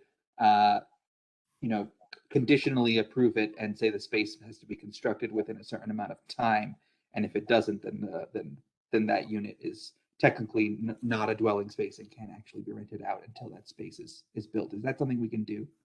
That's going to be my question for Miranda and Jennifer. Are there such thing as conditional COs? Or is that something that we have the ability to do? No, so because this permit did require work on both the first story and the second story of the building, they are tied together, and there is no conditional CO or kind of temporary CO issued for a commercial building. So the CO for both the apartments and the restaurant will have to be issued together upon completion of all inspections. And that's per Safe Built. Safe Built did indicate that they were willing to grant the COs of the apartments separate from the CO of the restaurant. So my last communication with them was the exact opposite, that the COs would have to be tied together. Okay, then I must have gotten bad information. Yeah, that's a bit of a shame, because it seems to me that we are dealing with what are essentially two separate issues. One is parking for a restaurant and one is parking for dwelling spaces. And again, I don't think that we should reduce the number of spaces for the apartments down to 5. I think it should still be 6, because I think that they've actually got it. They've got the 6th space already in terms of their deal with CenturyLink, and that being kind of a private to private agreement doesn't bother me for the extra space. What does bug me is that there is no handicap accessible space for this so-called accessible dwelling unit. And I think that without that, there's no real way forward. I would be willing to give up 32 spaces. I just want to see that one. And to go back, Miranda, to the conditional CO question, you said that's a Safe Built requirement to do them joint, not a town? Yeah, correct, because the building permit was pulled, involves modifications of the restaurant in order to secure the apartments on top. The two spaces are tied together with regards to the issuance of the CO. Okay, just wanted clarification. Thanks.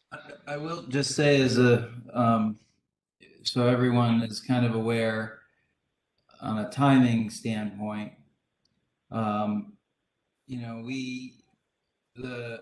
the apartments are all effectively complete, with the exception of the appliances being delivered, which is happening at the end of next week. And the restaurant, we just passed final above ceiling inspections, just to kind of give everyone a, really how far out are you on, having a CO. The both apartments, the apartments could, again, Miranda, I hear you that they can't be separated, but the apartments would be ready to live into, pass a CO within 2 weeks, and the restaurant would probably be about 1 week behind that.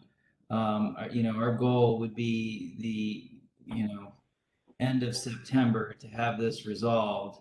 And I think if the, JVA and Chris Pelletier and town are in agreement with our proposal to provide that ADU that's adjacent to Kathmandu Plaza, this has been a long journey, to put it politely. And I know Rusham and all of us want to get it wrapped up, and we want to get it done. And so timeline wise, we're closing in on final inspections, final fire alarm, and final fire. Everything's really, we'd be looking at going through all final inspections the third week of September. And I would just ask that in your consideration, and Trustee Coombs, if that you mentioned if that EDU spot in Kathmandu Plaza, for whatever reason, isn't approved by JVA or town, then the downstairs unit is not an ADU. I do. So I just wanted to give you guys an idea on the time frame of where we're at, where Rasham's at, and that's all. Yeah, it seems to me that there's no trouble whatsoever in securing the 6 spots that are required for this resident. You between the spots that are on site on private property that you own, as well as the spots you've got with CenturyLink, it's basically covered. The only problem is that there is no accessible spot, and I think that if you could solve that problem, I would be perfectly willing to approve a variance down to whatever number, down all the way down to 6 spots, as long as there was a plan to create that accessible spot. Mayor Pro Tem Baumhover, your views on the various issues.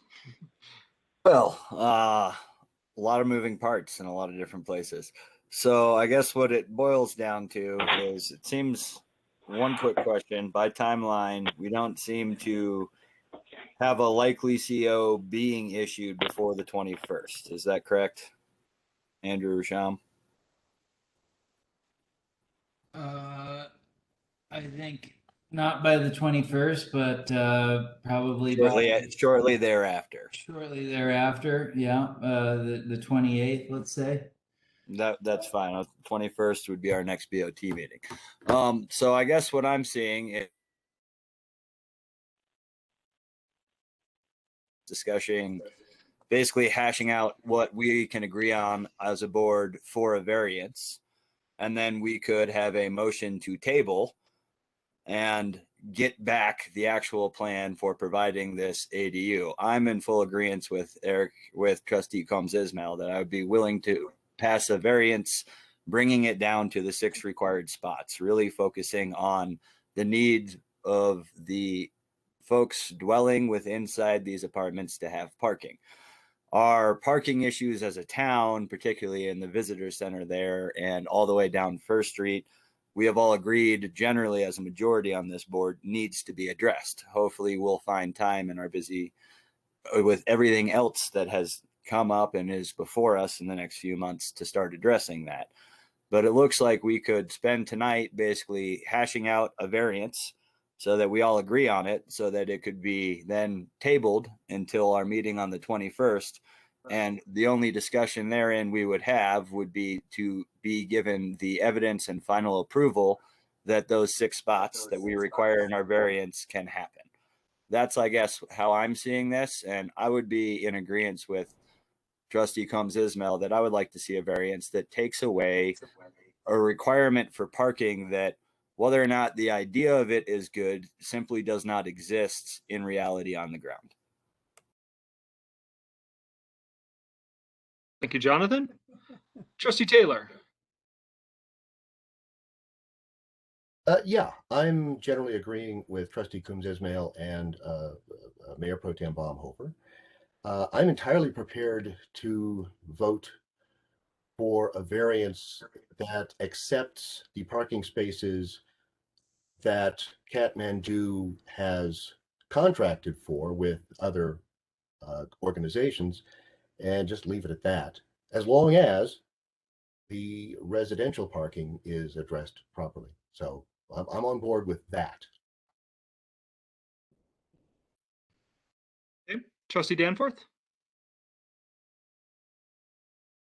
So it sounds like, we're moving in the direction of severely reducing the number of spots required by the restaurant. But the one thing in the code and in the plans that I haven't seen is bike parking.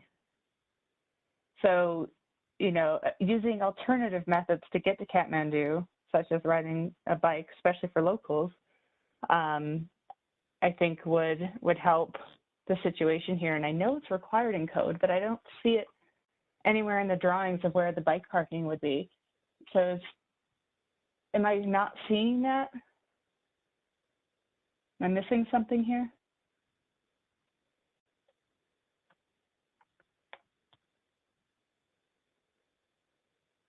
Anybody? Andrew, do you have bike parking on here? I'm trying to.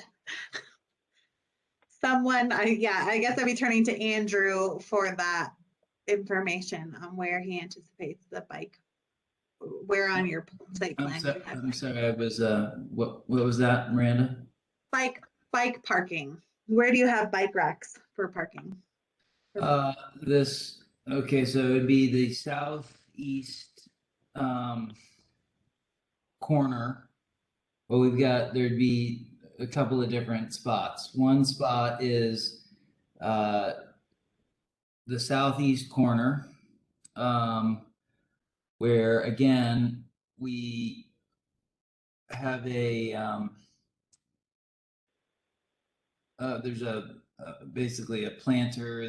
There's some space in between that gray, and again, my cursor is not helping you at all. But at the southeast corner, as well as there's additional patio space on the north that is not, so if you go further north, there is current, per the occupancy, there's you'll see a steel fence that is not taking up the entire patio. So the north portion of this patio, and you go a little left with the hand, to basically her patio, further left and down, down, a little bit. Basically, it's just to the left of spot 2. Yep, and so to the left there, right now you're on the town sidewalk. If you go left one more line, that's concrete patio. And that is not enclosed within the fence for dining. So that could be bike parking, bike parking racks, that could accommodate a lot of bike parking for that matter. I think, you know, it's a large area. So I think to answer your question, the bike parking would be on the northeast portion of the concrete patio that is not fenced in for dining, as well as the southeast portion of the Kathmandu, call it, you know, original main entrance. There's an area down there that can accommodate quite a bit of bikes. Okay, because based on the code, what I'm reading here is that there needs to be at least 3 bicycle parking spaces or 10% of the required off-street parking spaces, whichever is greater, are required. And so that's something that, you know, if you guys come back, you know, with the handicap space being approved, you know, and with the modifications that we're requesting tonight, I would, you know, it appears that it's required for you guys to show us where you're going to have bicycle parking.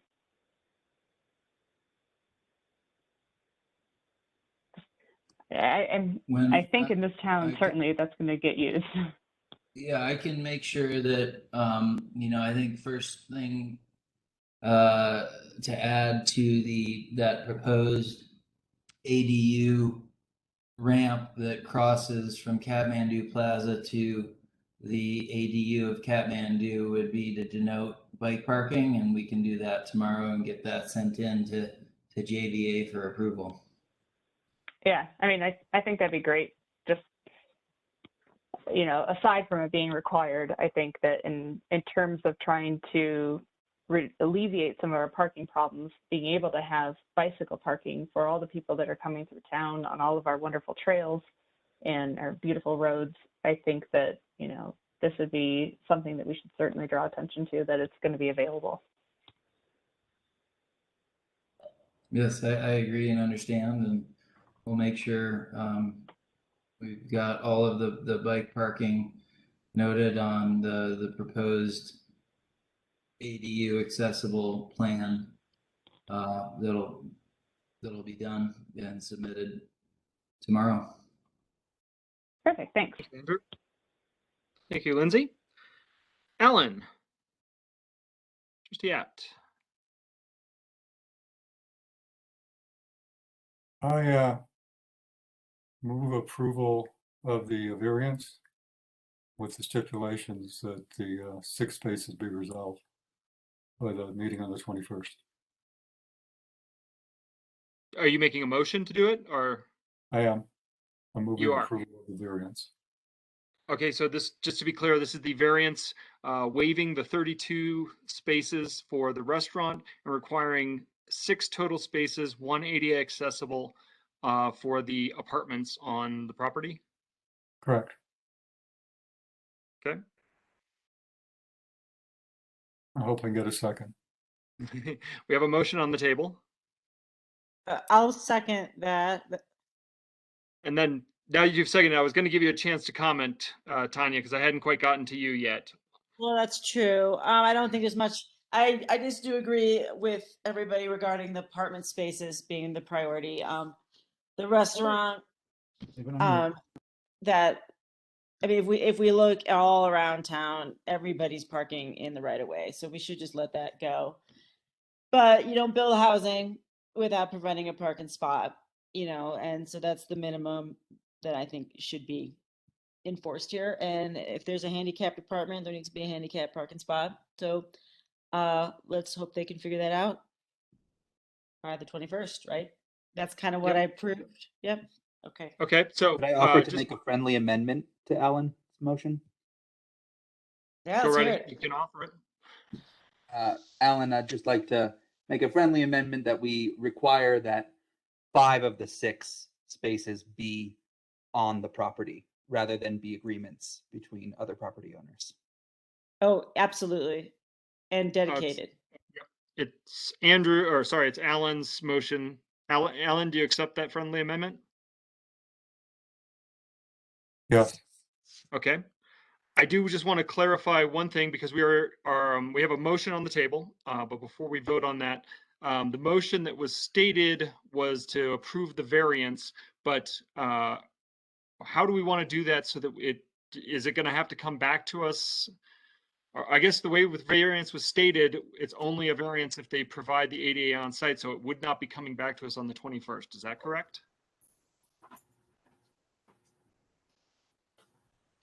It sounds like this would empower town staff to determine whether or not they met the BOT's requirements. Right. So if they were able to get the approval from JBA, map it out and say, and Chris Pelletier say it works by the end of the week, then this would be this variance would be in effect, and then their CO could actually happen prior to the 21st. I just wanted to clarify for everyone. So it would not actually be coming back to us on the 21st as the current motion is phrased. Mayor Larson, I would like Attorney Madsen to weigh in, because I think the original desire was for these variances before you to bring back a resolution so that it was documented as such. And of course, we would do that on the 21st. So Jennifer, thoughts? Well, a resolution is not required. It just would be helpful in terms of memorializing what the board's thoughts are and what the actual approval is.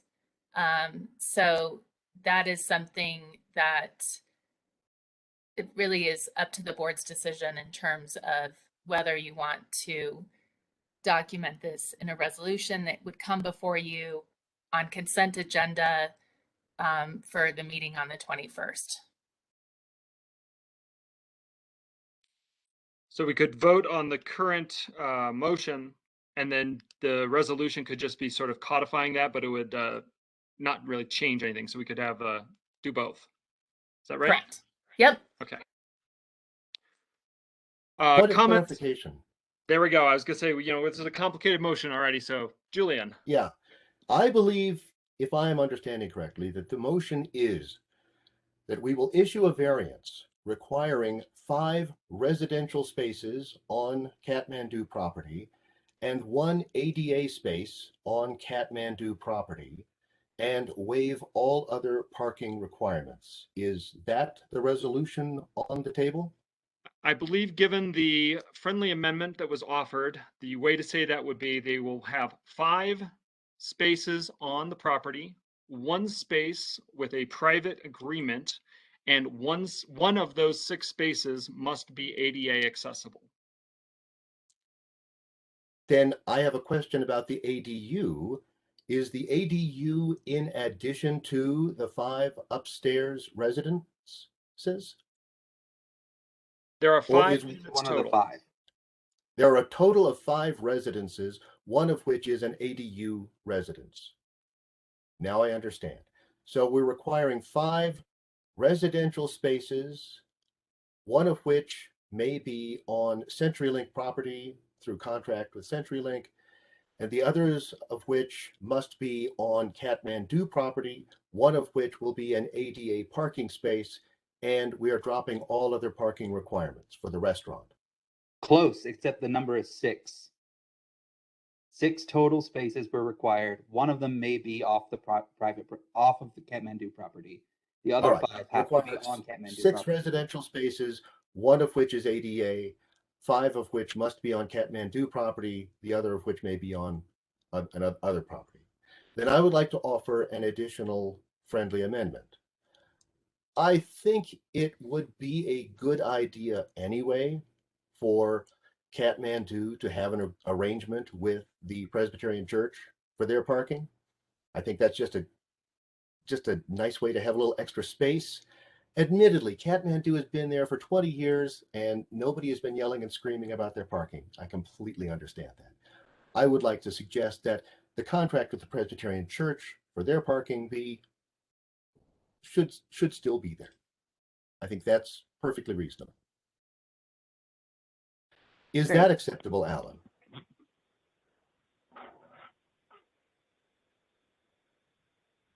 I don't think we can dictate having an agreement between Kathmandu and the church. And yet we do that all the time. I guess I don't accept that as a friendly amendment. So then you're saying that Kind Castle did not make a deal with the bank for their parking? All I'm saying is I'm leaving the agreement as is, and we already have, as part of the compromise, we have Kathmandu getting the use of the 14 spaces. I don't disagree with you. I think what I'm meaning is we should acknowledge this in the motion, that In the they agreement. have an agreement with Well, the Presbyterian. So Is that yeah, so is that fair enough, or maybe I'm pushing too far? I actually, I you know, think it's fair. I actually agree with you, Julian. I think not having those, you know, the private parking agreements, let's leave out the clauses that, you know, say what happens if they rescind it in 3 weeks. But I Yeah. think setting the precedence tonight that we are waiving 100% of the required spaces for the restaurant, I think is, you know, kind of risky. I liked the fact that we had set this up in such a way that using the CenturyLink and Presbyterian Church, we were meeting the previous precedents of the 45% reduction. Mhm. So even though it doesn't really, you know, doesn't have any real teeth, codifying that I like. And then I That said, I think that makes sense, Chris. I will accept that friendly. okay, so you will accept Julian's friendly amendment to include in the variance that they have an agreement with CenturyLink for 4 spaces and the Presbyterian Church for 14 spaces? So it's Miranda, I'd like to just offer a quick clarification of that these are just, they're not like formal agreements. These are Yeah. just kind of, we will while it's there. So I just want to make sure there's that understanding. Right. I also want to comment about where we came up with that 45% reduction was because of Salto's parking, but I think it's pretty true that they really only have like 3 spaces on their actual property. All the other parking spaces are in town right away. It's really easy to look at that on a property assessment map. So I don't think we really need to be like using that as for like every arrangement that we've ever made in the future, that because it's inaccurate.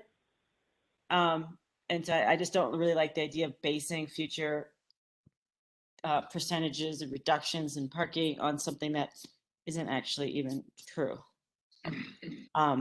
I like Alan's original, but I am okay with including the extra parking as well. For me, the most important thing is the lodging parking needs to be on the premises and clearly marked as their parking and not for anybody else's use. I would like to just summarize, because, this has now become a very complicated motion and friendly amendment procedure. So I'd just like to summarize what Alan has accepted as friendly amendments up to this point. And that is that we are looking to approve the variance this evening to allow Kathmandu to open or get their CO with 5 spaces provided on property for the apartments, 1 space off property for the apartments, 1 ADA accessible space for the ADU, and verbal agreements with the community for the remaining, I've lost 18 spaces, or I guess it'll be 17 spaces. Mayor Larson, can I just clarify that the one ADA space for the ADU is a part of the 5 on site, correct? Correct. Correct. Okay. That sounds like a good summary to me. Okay. Again, I will, board comments or any further amendments before we call a vote. I just, this was Trustee Danforth. I think the other thing that's come to mind too is not only are we talking about patron parking for the restaurant, but employee parking. That's something to consider too, not just the people visiting the restaurant, the people who are working there as well. So putting the restaurant parking to 0 effectively, we don't say where the employees are going to park, and I don't think that they would be taking up town right away, right in front of their own restaurant. That would seem to work against them to do something like that. But it's something to consider while we're going to 0 effectively in the parking, is that we're also eliminating the requirement for employees working there to have parking. And I just wanted to add that to something to think about. But as it is, go ahead.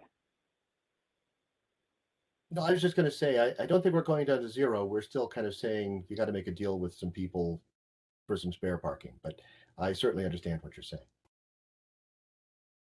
Do we want to consider, if we're saying this is the number of spaces you're required and we're accepting these current agreements, do we want to put in any kind of condition that if these agreements dissolve, that a solution must be found in the future, like within 60 days or something like that? I guess I wouldn't accept that as an amendment. I think that's getting beyond the scope of this discussion at this point, because we haven't required that of any other business in town. And until we do, it's inappropriate to discuss it for the Kathmandu alone. And I appreciate what you're saying, Lindsay, but I think that's a larger discussion at a different time. I agree. I mean, I feel like we're in a no-win situation where it's tough to deal with how things have worked in the past versus current code and where we're at right now. This is really tough. And I think whatever solution we come up with, somebody's going to be mad at us, for either being unfair to other businesses, to being unfair to Kathmandu, to not applying code properly, to playing favorites. I think no matter what decision we reach, I think all of us are going to face some harsh criticism. in whatever happens. And so it's tough, and I don't like being in this situation, but I feel like we have to come to some agreement. And I guess at this point, I am in agreement with the proposal that is on the table. All right. Believe, Miranda, we may be ready to call a vote. Okay, trustee Apt, Yes. trustee Danforth,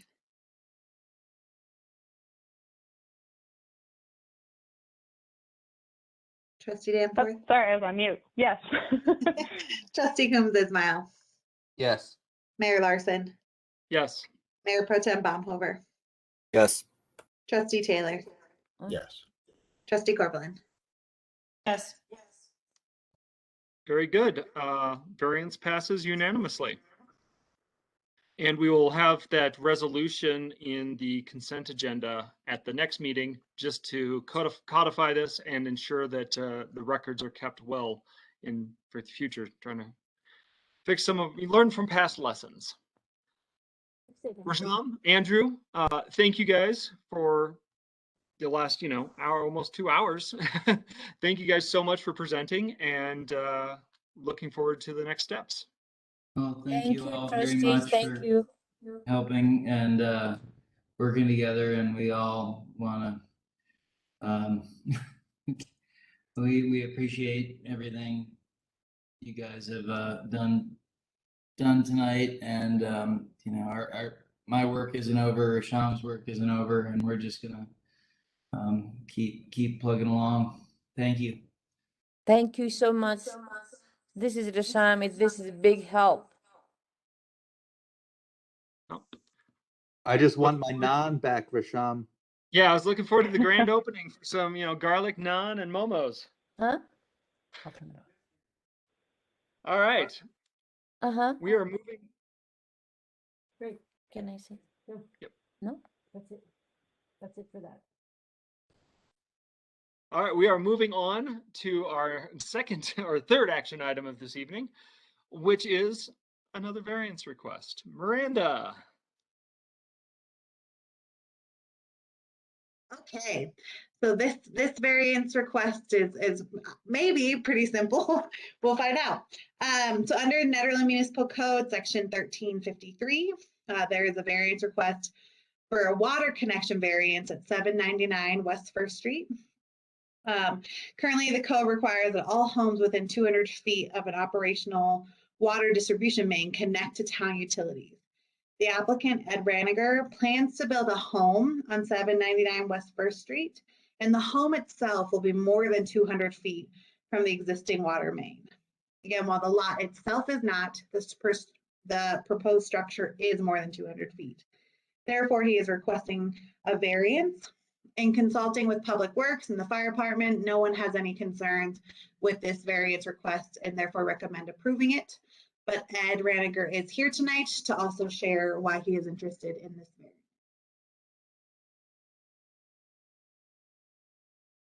variance. Ed, thank you for your patience for the last couple hours, and welcome. You're on mute still?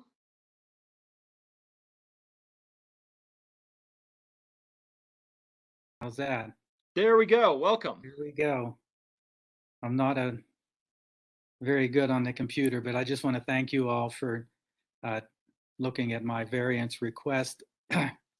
And if you had read the letter at all from the engineer stating, the reasons we are requesting that variance, it's everything in that letter, it states exactly the reason.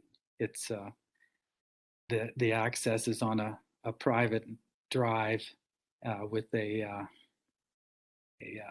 phone line going down the middle. It would be very disturbing for trying to get it to connected.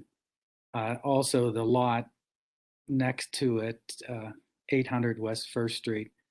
If you scroll down onto the topo map at all, it's the south lot there. go all the way down to the one with the the engineer. I sent to the engineer. It actually has the contour lines on it, the lay of the land there.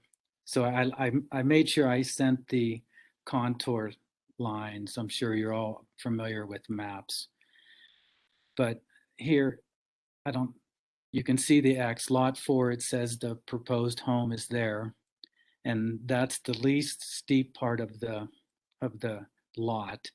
It's also the easiest place to get all the setbacks. The lot itself does connect to West First Street, and you can see it on that it says it has handwritten existing water line.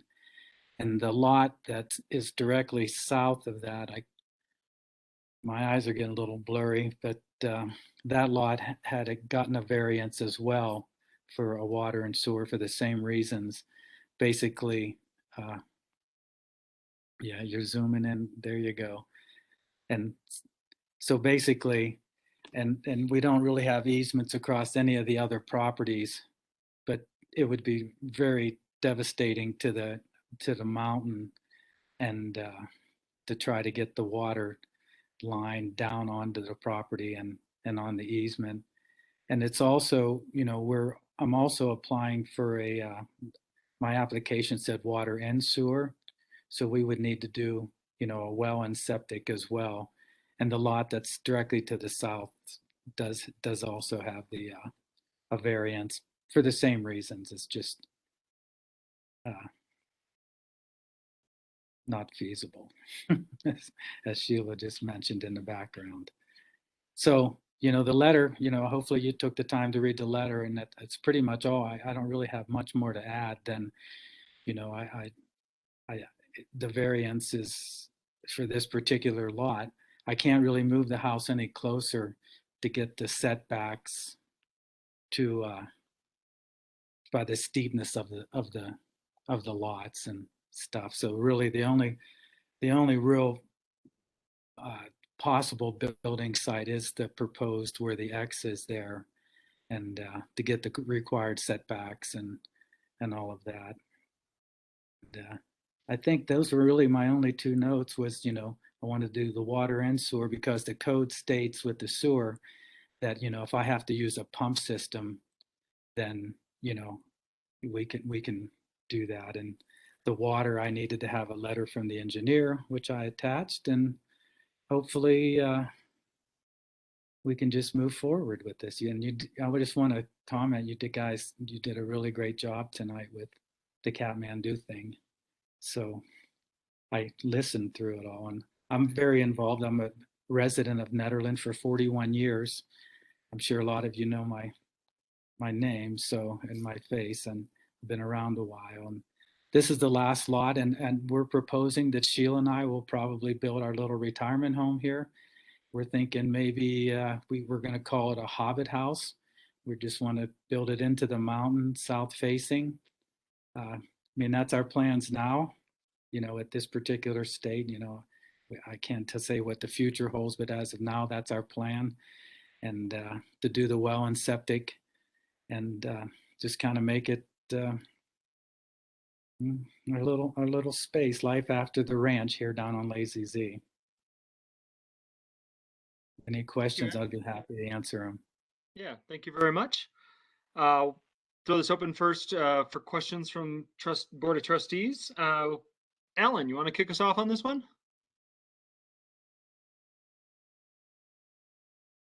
I don't have any questions. I'd like just to make a motion to approve the variance. Well, I was going to say, well, it's an action item, so I want to do public comment. Can I get you to hold off on that motion just briefly? Absolutely. Okay. And I'll just scan through, go through everyone here if you have questions. I agree. It's certainly a less complicated variance request than our last one. Trustee Corvallin. Any questions or comments for town staff? No, I don't. It seems pretty straightforward. Thanks. Okay. Trustee Taylor? Oh, I agree. Whew, straightforward. Thank you. Trustee Danforth? No questions. This seems pretty simple. Okay. Trustee Coombs Ismail? Sounds good to me. Mayor Pro Tem Baumhover. No questions. Seems pretty common sense. Too much trouble to actually run that in there. And yeah, that's it. All right. As foreshadowed, this is an action item. Therefore, I'm going to throw this open for public comment. If anyone from the public would like to comment on this, now would be your chance. Usual drill applies. Catch my attention in some way. I thought I did see a hand this time. Okay. Wait. Yes, Kathleen. She emailed the comment, so let me just pull it up. Kathleen Chipai, in support of whatever the owner's request. Okay. Thank you, whoever that is. Anyone else? This is Andrew. Being a neighbor, that's a challenging build, and I'm looking forward to seeing it happen. So I'm in support. Thank you, All Andrew. right. Good job tonight. Any other members of the public?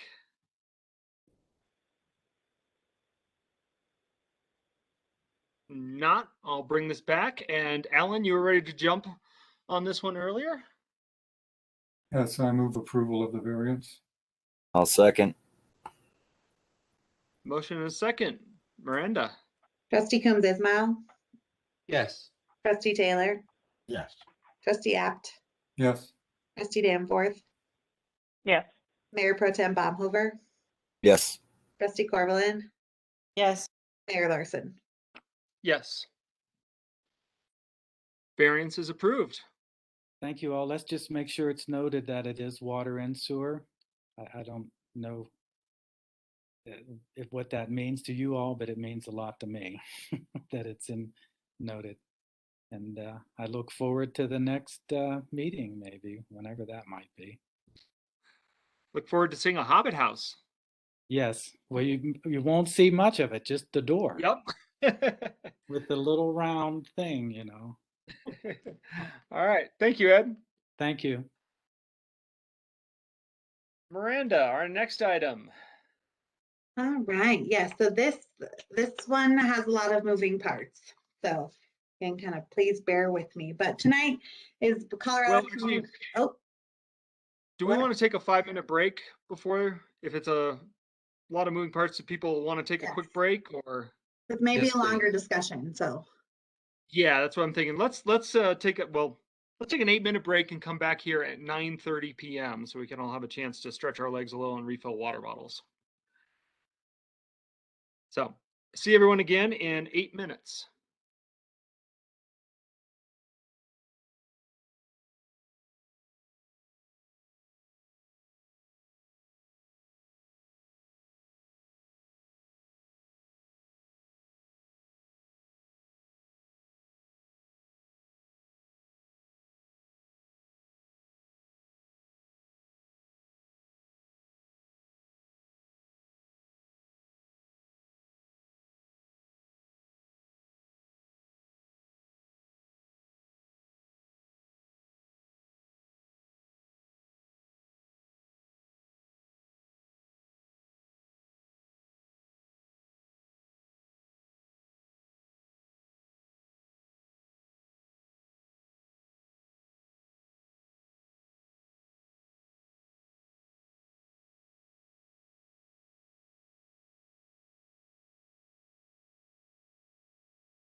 All right, everybody, it's 9:30 again, and so we'll bring this meeting back to order and tackle the last few things on our agenda this evening. So Miranda, second attempt at starting this item. All right, let's do it. So before you tonight is the Colorado Community Revitalization Grant. This is the grant that I briefly mentioned when Trustee Coombs Ismail was talking about the community center in the West Wing that I plan to bring forward to the board. It's developed in quite a few ways since then, so I'm just going to kind of run you through what's happened to date. So the Colorado Community Revitalization Grant is intended to support creative projects in commercial centers that would combine revitalized or newly constructed commercial spaces with public or community spaces. Ideally, this is mixed use for creative industry commercial space, community gatherings, childcare centers, retail or workforce housing, and also partnerships with nonprofits, artisans, and other entrepreneurs. So when we first learned about this grant, I met with Don Baumhover, and the thought was to use it for the West Wing. Obviously, we know that really needs to be demolished and could then potentially be rebuilt for mixed use.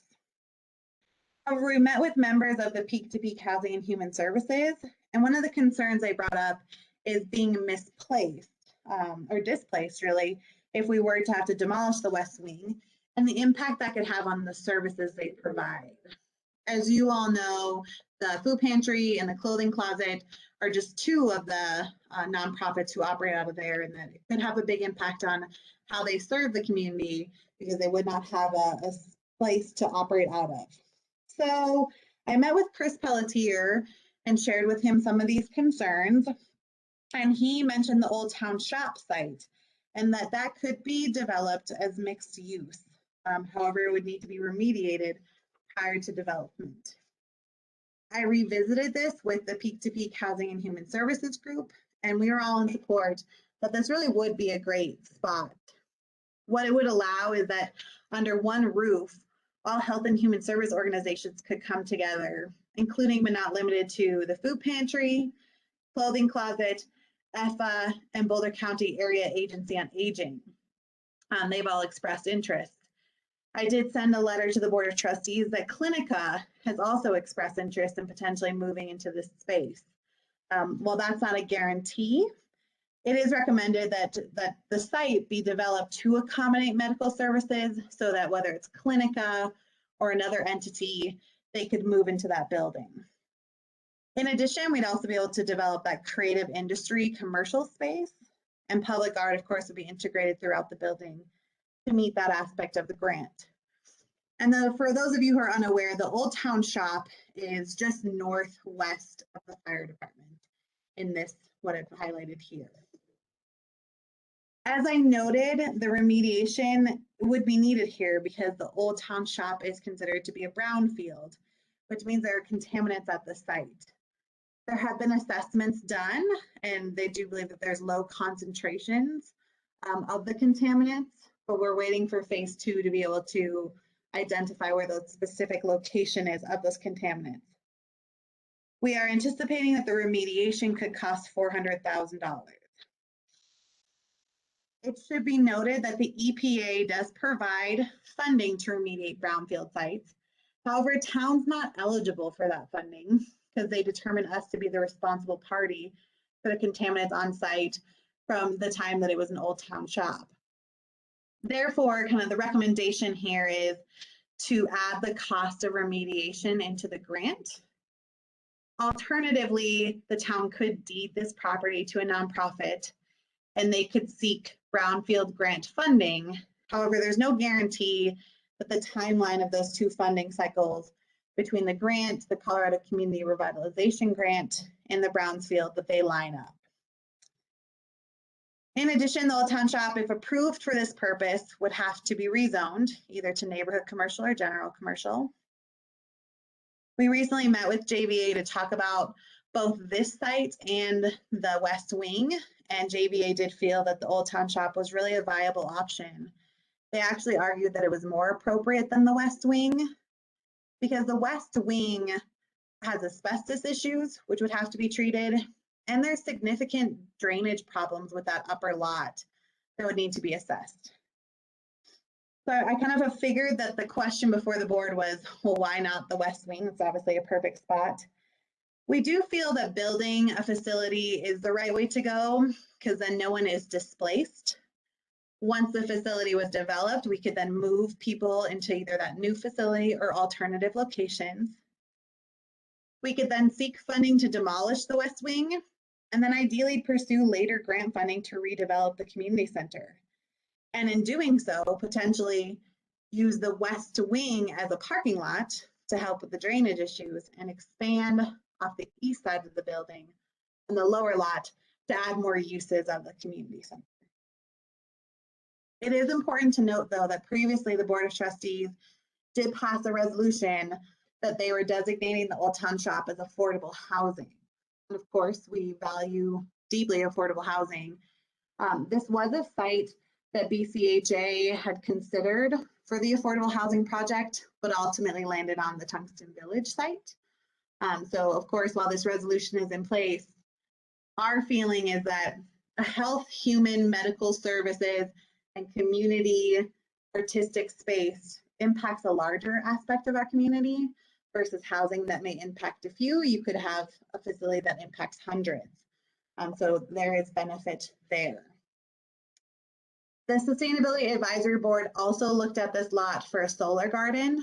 Approximately 30 to 50 low-income families could be supported if it were a solar garden.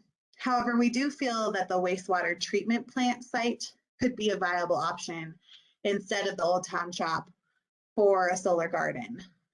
So we'd be looking further into that. In terms of funds, I don't have a number for you because of course JVNA needs to know if the Old Town Shop is the desire of the Board of Trustees. Based on informal conversations though, we're really looking at $3 million or more. The grant does require a 50% match, which of course is pretty hefty. We do feel that we could be able to use town funds from the fund balance, ARP funds, both town and Boulder County, the $63 million Katrina mentioned, fundraising efforts, and then loans that either the town or food pantry could apply for. From kind of a financial front, the food pantry would definitely play a larger role in that partnership just because of the connections that they have and the financial resources that they have access to. Because this is not kind of your average grant, it is obviously very extensive in the amount and the scope. We are contracting with Jennifer Waltz, who is going to help us complete the first pre-application phase of this grant. She is very familiar with these grant types and obviously helped the police department recently secure a grant. That's just for pre-application phase though, that we have a contract for up to $8,000. If we are invited to apply, we will then sign another contract, which will come before the board because it may exceed $10,000. So here's kind of next steps and the questions before you. Depending on what you decide tonight, we will then meet with the program manager of the grant to discuss the proposed project. We'll submit the pre-application by October 1st.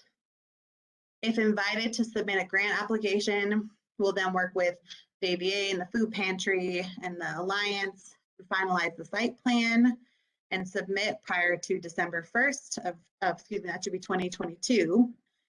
And then we'll start remediation for the site. So really the question before you is, first, do you approve us applying for this grant? And if so, if the Board of Trustees would approve developing the Old Town Shop site for mixed use as outlined in this aim. And you did see you receive a series of letters of support from both the Peak to Peak Housing and Human Services. The Food Pantry Board does support this, and Clinica also supports it. But we do have members of those different organizations on tonight who during public comment, I'm sure, will speak to their support of this project.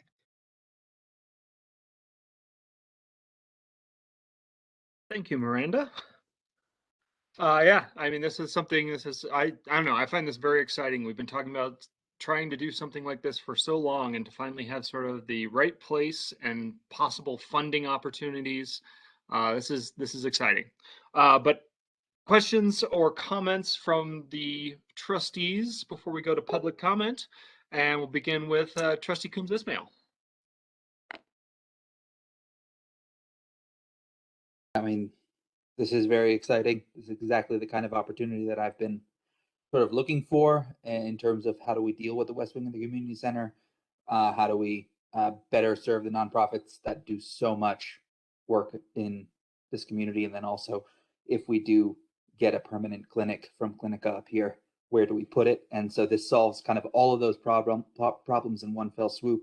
And it also solves the problem of the community center itself, which does need to be renovated, and that West Wing is not really acceptable and up to standard, and we need to do something about that. And I think this would be an excellent step in that direction.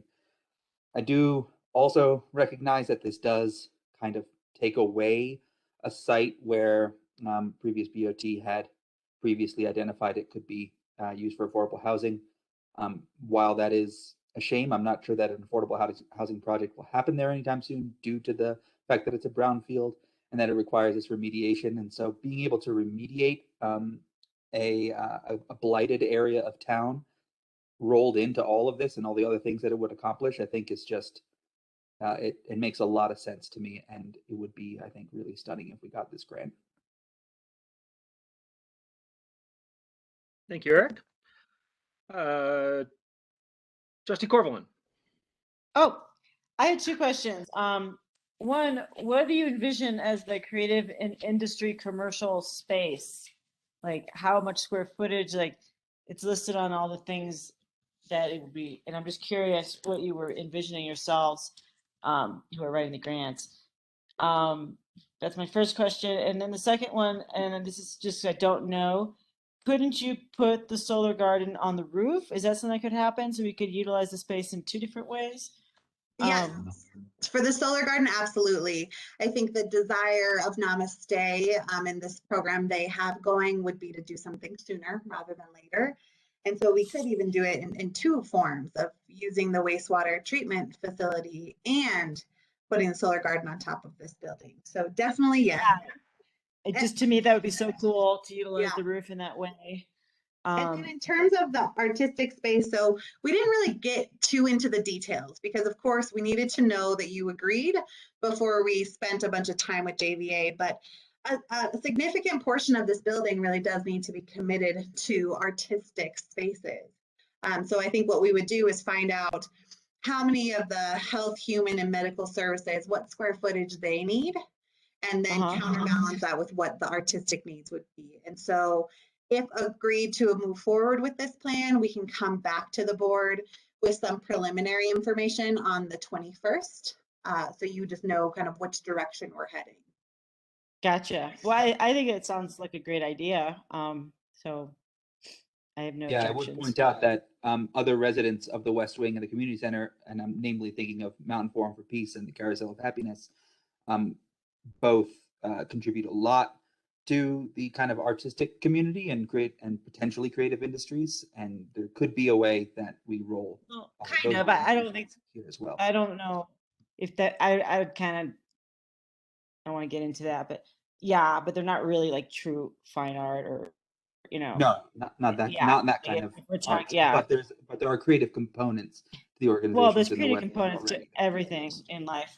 But I like the idea anyway. Trustee Corvallin, to add on to that, so in addition to having commercial spaces that artists could use as galleries or to design out of, there was also discussion too about how like mental health partners could come do kind of an artistic therapy. And so there's lots of creative ways in which we'd love to. I don't think it's a good retail space. That's just right off the bat, the location and all.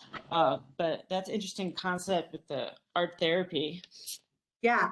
I mean, it could also, we also discussed how it could be like, you know, or coffee shops where art is also hung on the wall, or the art at the center where people could purchase that art. And so I think there are numerous ways, in addition to providing the actual space, that art can be integrated throughout. Okay, well, that's interesting. Thank you. Trustee Danforth. I think I'm in support of finding new uses for unused town property. It seems, you know, it's slightly an odd location since it's so far off of the main drag per se, you know, being tucked away in the neighborhood. But if there aren't any other viable options, you know, with town property, I think this could be a good idea.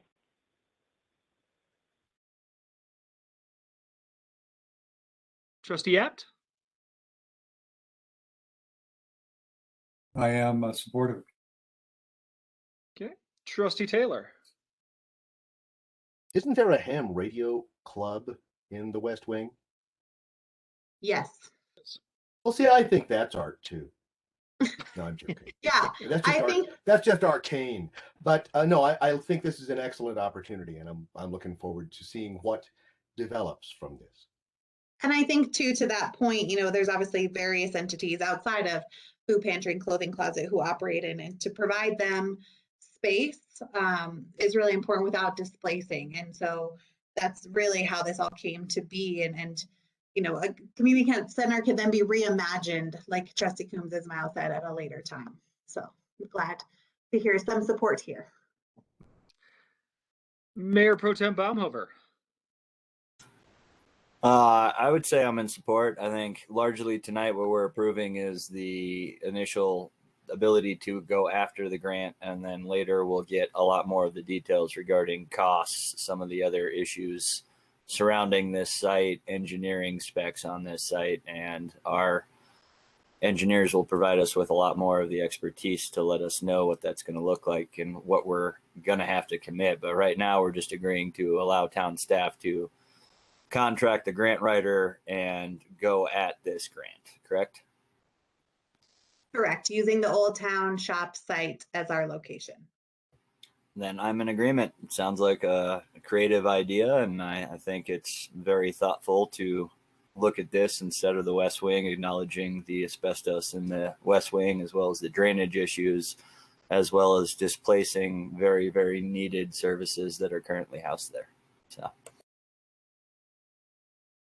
All right.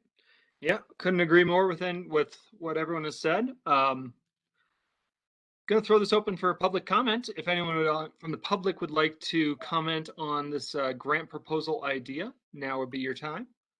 And Kathleen, I see your hand.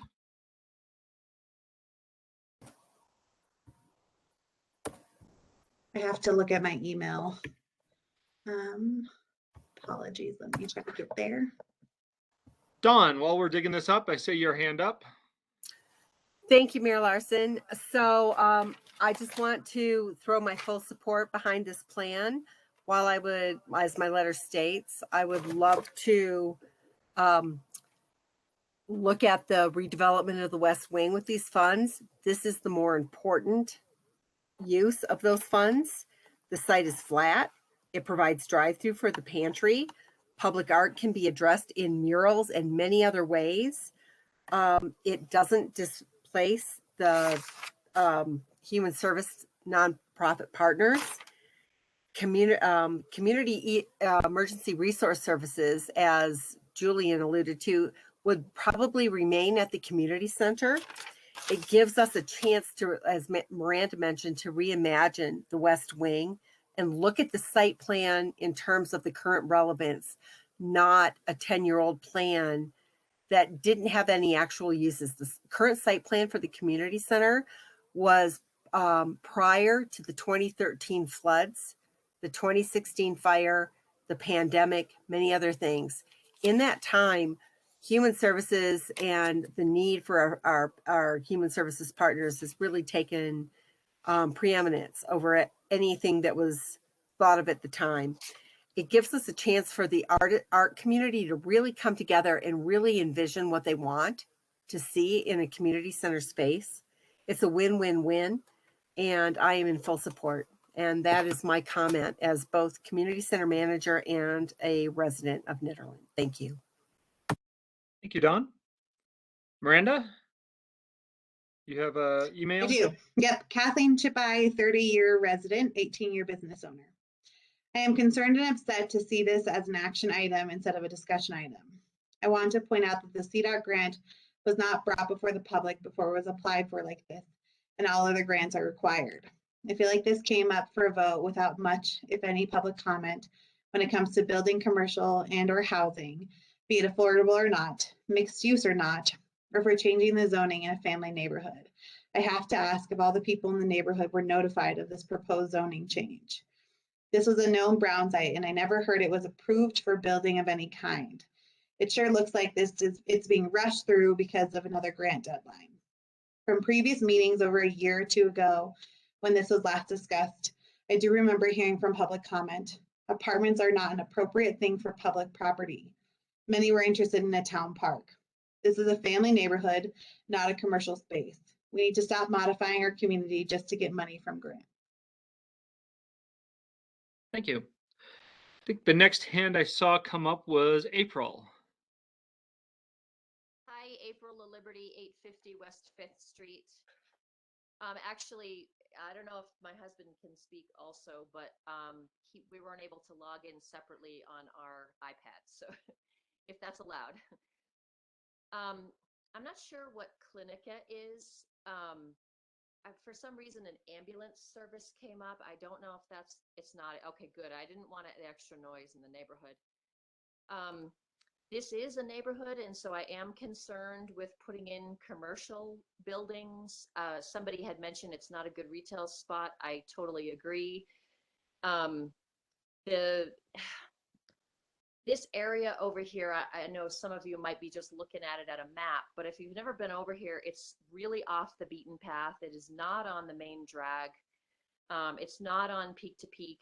It seems like the community center is really a better location for this because it's not in a neighborhood proper. People can kind of get there and be anonymous and not, drive a bunch of traffic into a small area. Parking. So we already had a huge discussion on parking tonight, and I'm just curious, building plus parking. I don't think that maybe that's an acre site, so I don't know about that. I'm concerned with the amount of people coming and going. Again, we are not on the main drag. It's not like you've got to come into the neighborhood in order to get to this place. I'm concerned about the home values in the area. I don't know if that will be affected or not. I'm just voicing I'm taking notes here. Also, West 5th Street is a dead end, and we get an awful lot of cars coming down here just wandering, and then they end up turning around in Dan Harrower's property, and of course it's super annoying. This is going to increase the amount of just people coming down and hopping his fence and going in the stream there on Jeanette Smith's property is already an attractive nuisance. We've got people undressing and bathing themselves in that stream. I don't know, I just want to make sure that what we're attracting is the right sort of thing for the kids and the people that already live here. And Chris, if you're okay, I'm gonna turn this over to John for a couple minutes. Yeah, I think the single user login for a iPad, I think for sure. John, please just identify yourself again so the record keeps it clear. Everyone, John Allen, 850 West 5th Street. I just want to echo what I'm hearing April said. And I'm going to speak for myself, but honestly, for this neighborhood, I'm diametrically opposed and fundamentally against putting those type of services in our neighborhood. I don't think that there's for the traffic that would be coming and going from where that old town site was.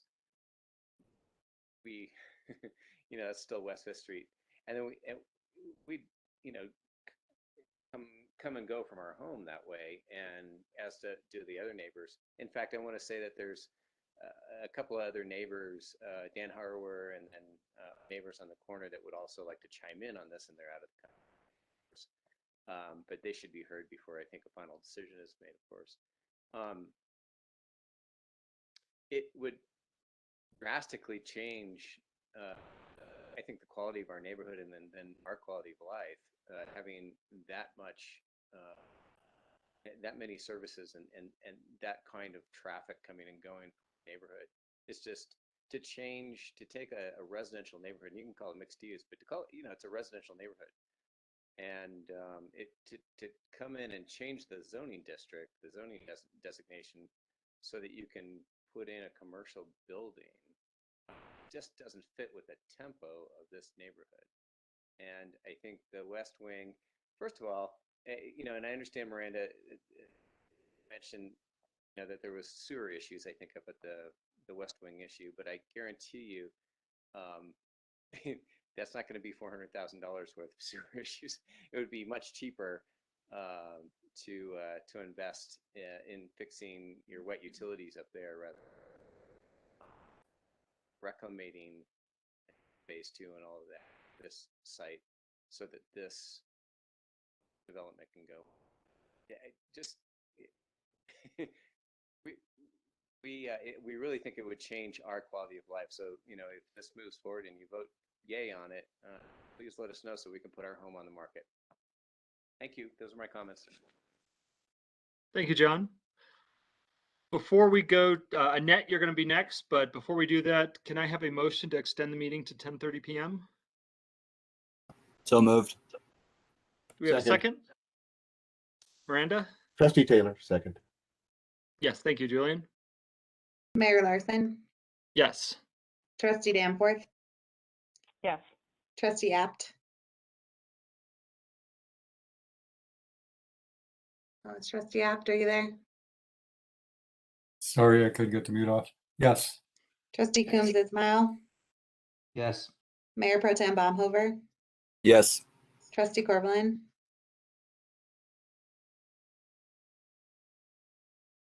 Trustee Corvallin. Okay, I'll come back. Trustee Taylor Yes. and Trustee Corvallin. Yeah. Okay. Thank you for that. Annette, you're next, please. Identify yourself in 3 minutes. Hi, I was just wondering if I could give Chris the time to speak before me. She's going to have, if she would like. Can I do that? Sure. Chris, would you like to go first? Sure. I feel like this site would be a great place for the pantry and human services to be. We are not talking about an over-obtrusive building. We're talking about a building that provides services that will be surrounded by the pantry gardens. I don't think it will make property values go down. I think it's very necessary in our community. And I think that the West Wing really needs to be demolished and redeveloped. We are serving 185 households per week right now. Not all of them at the pantry. We are doing other sites. We do pantry in Jamestown and Ward and Wonderville. So the impact in that location isn't as great as what people may have heard from the volume we are serving. I think it would be wonderful that all of the human services reps could be together in one location and support one another and really facilitate people getting their needs met. I just think this is an ideal thing. So those are my comments, and I'm grateful for this opportunity, and I'm glad that town is looking at problem solving and coming up with creative solutions. Thank you. Thank you, Chris. Annette. Hi, my name is Annette Trufelt Frank, and I actually live in unincorporated Boulder County, but I volunteer with the Nederland Food Pantry. I run the clothing closet, and I'm on their board. I just wanted to say that daily I encounter individuals and families that need help with their basic needs, things like food, clothing, shelter, medical care, disability services, transportation, senior services, and that a newer building that can house these human services agencies, in addition to the art from the community, which can go hand in hand, would be just a great boon for the community. It gives stability to a positive community resource that this whole region, not just the residents of the town of Nederland, really need. And they would be able to get the services here. They wouldn't have to drive to Boulder or Longmont or Denver. And if we can score this with Clinica and make it work, then my daughter could get a vaccination, immunization here in town. She wouldn't have to go to Walgreens to get a normal immunization. And they would serve more than just Medicaid patients. So it would be a necessary addition to our growing community. And that's my comment. Thank you, Annette. Anyone else like to speak on this topic?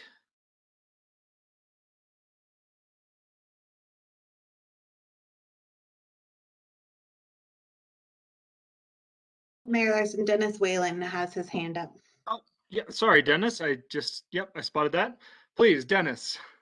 Sorry, I was just trying to figure out how to unmute here and get your attention. Hi, this is Dennis Whalen. I chair the Peak to Peak Housing and Human Services Alliance.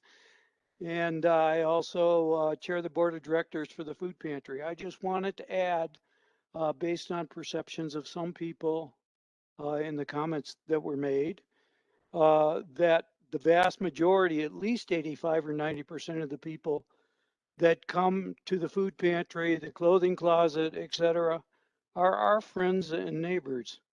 They're not homeless or whatever. They're people that work in our community, live and work in our community, and they just need a little help to get by for a few weeks or a few months when they're having a hard time. And that's really just all I want to say for right now. Thanks. Thank you, Dennis. Anyone else? Scan for hands here again.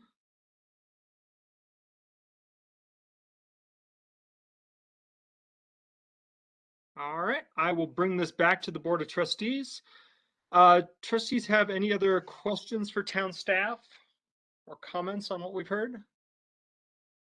I do. I mean, I am a little, oh, this is Tanya. I am concerned. I went and looked at the location a little better. Are there no other areas that we own in this town? Any other, like, what about that spot off the highway before the Turnfelt door, the one with all those aspen groves? Isn't that a pocket park of ours? I mean, I'm just wondering, have we exhausted all other choices? Because it does seem like it will be quite impactful for the neighbors, and to change the zoning. I feel like we do need to have a better vetting process, that we can't just approve something of this magnitude without letting the community even know what's going on. That I heard was, when I saw the agenda, but I don't think most people read the agendas as a habit. So I did just, hearing the neighbors, that is kind of a big thing. We're talking about a doctor's clinic that's going to have a lot of traffic potentially coming in. And as much as we all want these things, and these things are great, and we all want them, is this really the best spot? Like, the community center is the best spot for all of this. So Trustee Corvallin, we did look at a variety of different other locations. I think obviously the square footage of the building is a big portion of that. And so we need to have the space, and this site is the only space that's large enough versus pocket parks. I just want to offer clarification though, that we're just asking for approval to submit the pre-application, which is due by October 1st, which is why this is coming before you so quickly. If invited to apply, then we would of course run this through the NPP process and get all the boards and commissions feedback. We just need the green light from the board that we can even ask for that initial permission from the grant funders to apply. Yeah, well, I mean, if you get the permission, could it eventually be changed to go back over to the community center? No, probably not. So we do need to know if the desire of the board is to move forward with the Old Town Shop, because they're only going to invite us to apply based on the the idea of where our site would be. I see. Because I mean, you could start building the building in the parking lot of the community center and then tear down the west wing and turn that into a parking lot after it's done. I mean, there are options that won't displace. And it does seem like it belongs in the community center. Where that's just my opinion. Really, Okay. you could start building it in the parking lot, and we wouldn't have parking for the community center, but all the businesses would still be in place. That's just something to think about. Okay. Thank you, Tanya. Other trustees, questions, thoughts, comments? Yeah, this is Julian. I mean, if we were planning to start breaking ground, then yeah, of course, I'd be very concerned about that.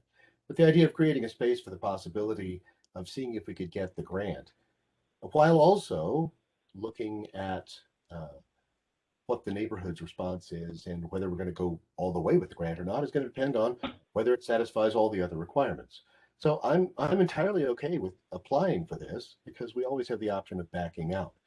But I'm also thinking that the actual building and the actual services provided there, which are services for all sorts of people, we've been wanting to have some kind of a medical clinic in town for the longest time. And Clinica is willing to come and be our medical clinic. That's excellent. So I think it's possible that we would be able to demonstrate to the neighborhood that this is better than having a brownfield waste site there. And if not, and the neighborhood says no, then yeah, we withdraw. But the idea of applying, I think, is entirely okay right now.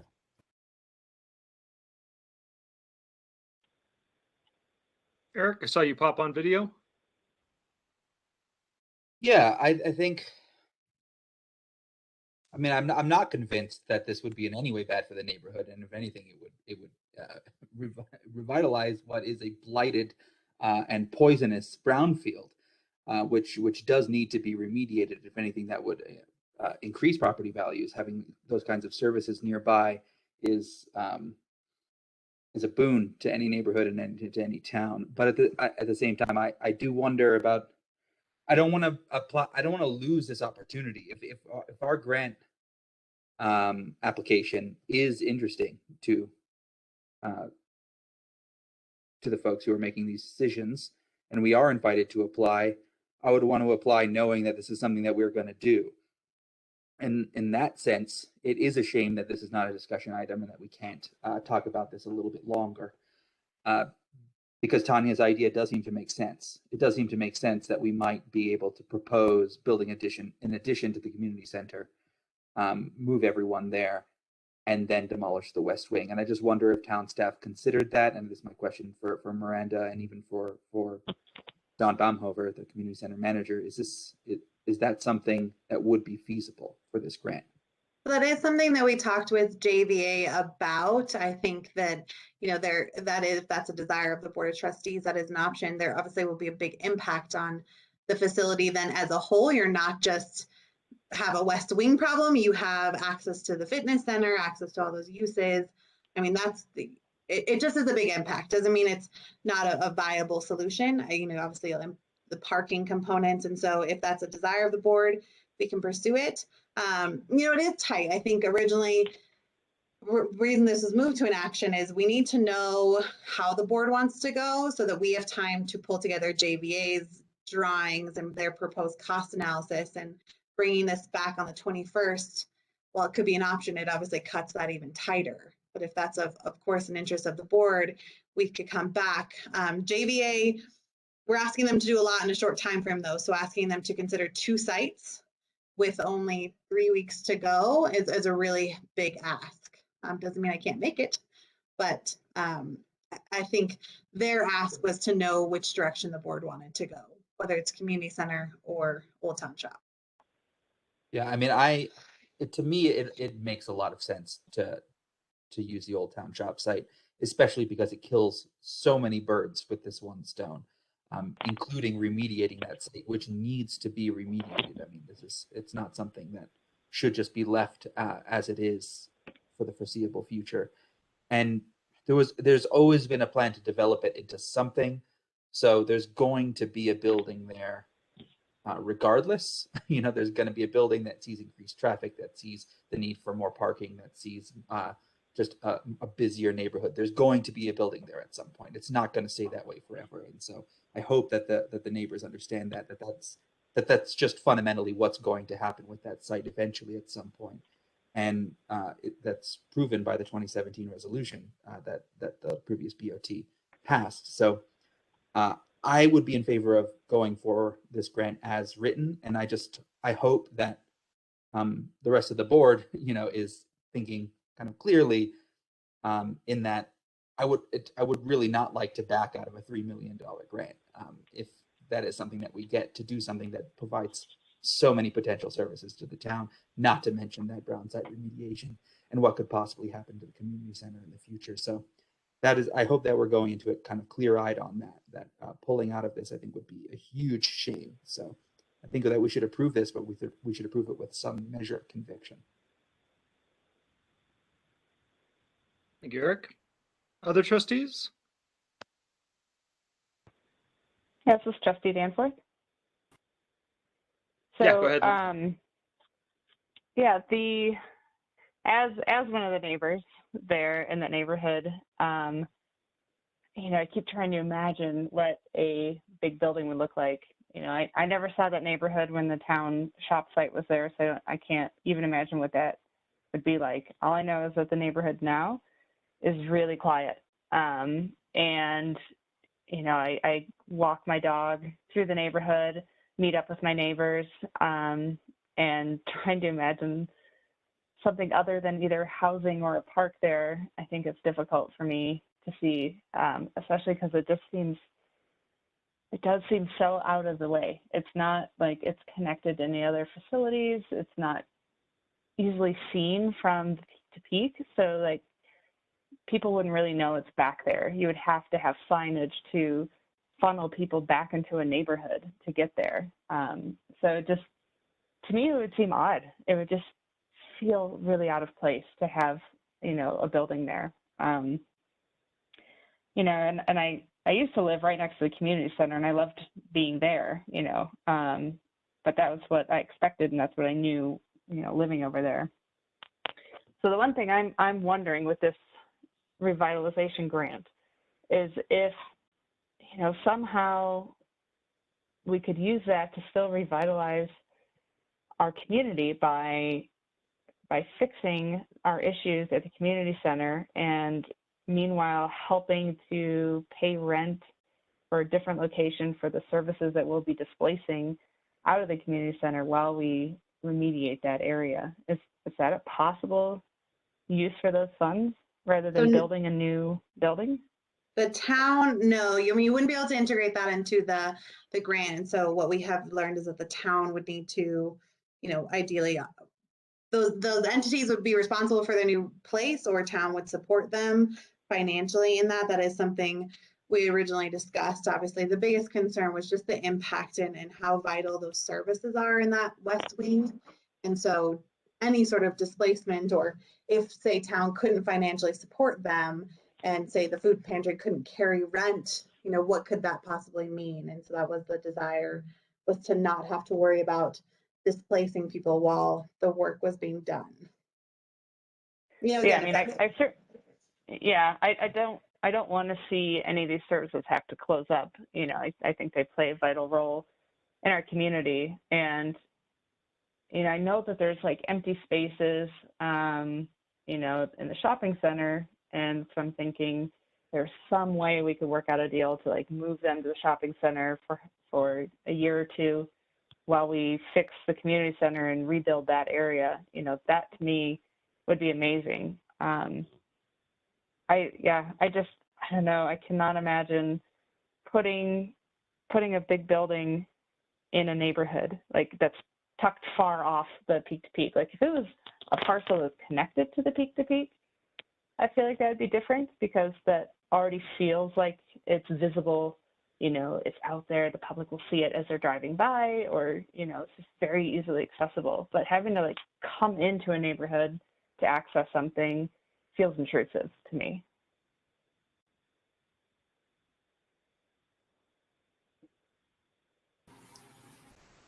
This is Baumhover here. I just hearing this and also recognizing this is approval to apply for a preliminary grant. I think some things that could be keyed in on here is we're talking about that folks would have to access this building through the neighborhood, which is actually incorrect. You could require that access to this building come off of Caribou and then down and essentially make it a one-way parking into the building, whatever facilities, and then back out onto Caribou. Now, we know for a fact that many people use Caribou to access up to open space areas there, bikers and that. And some of those folks in that neighborhood use that access as well.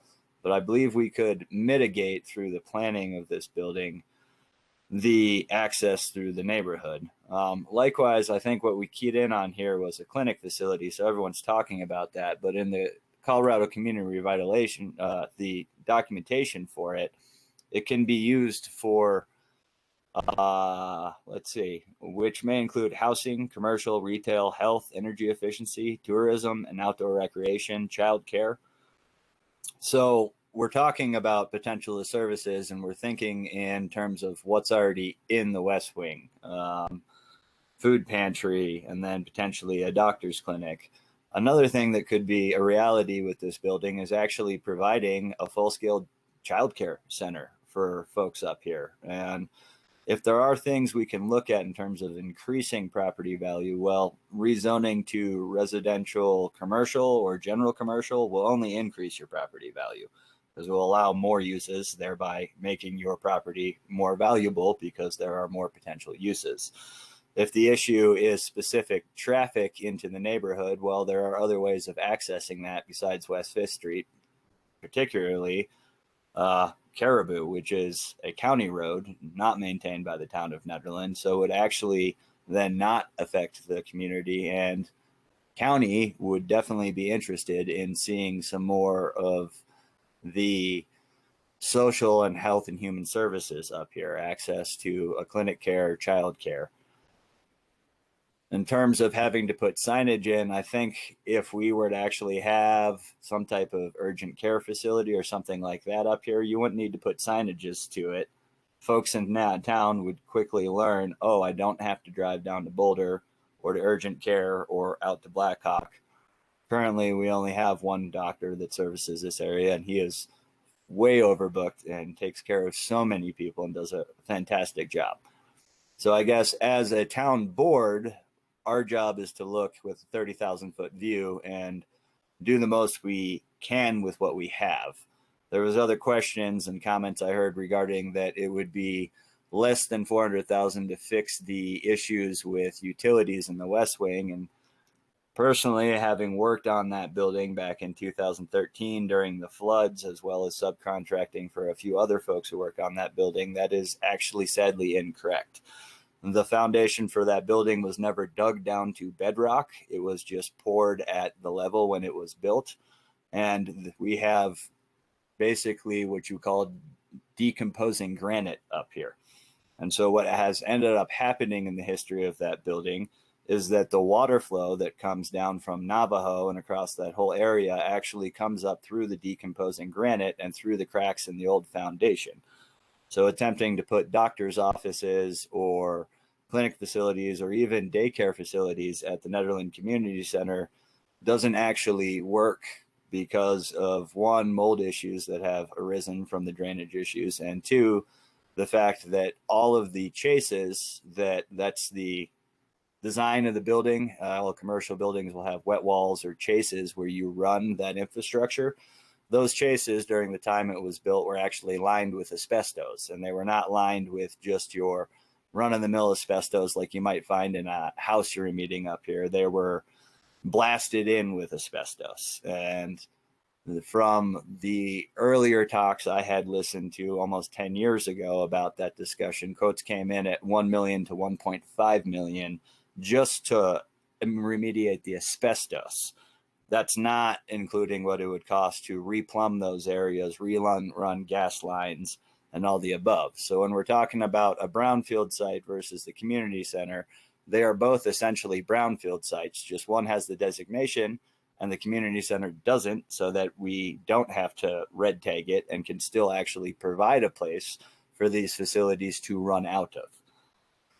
So I think as a BOT, what we're faced with here is a very hard decision. But what we're looking at is simply giving the green light to apply for basically the pre-grant.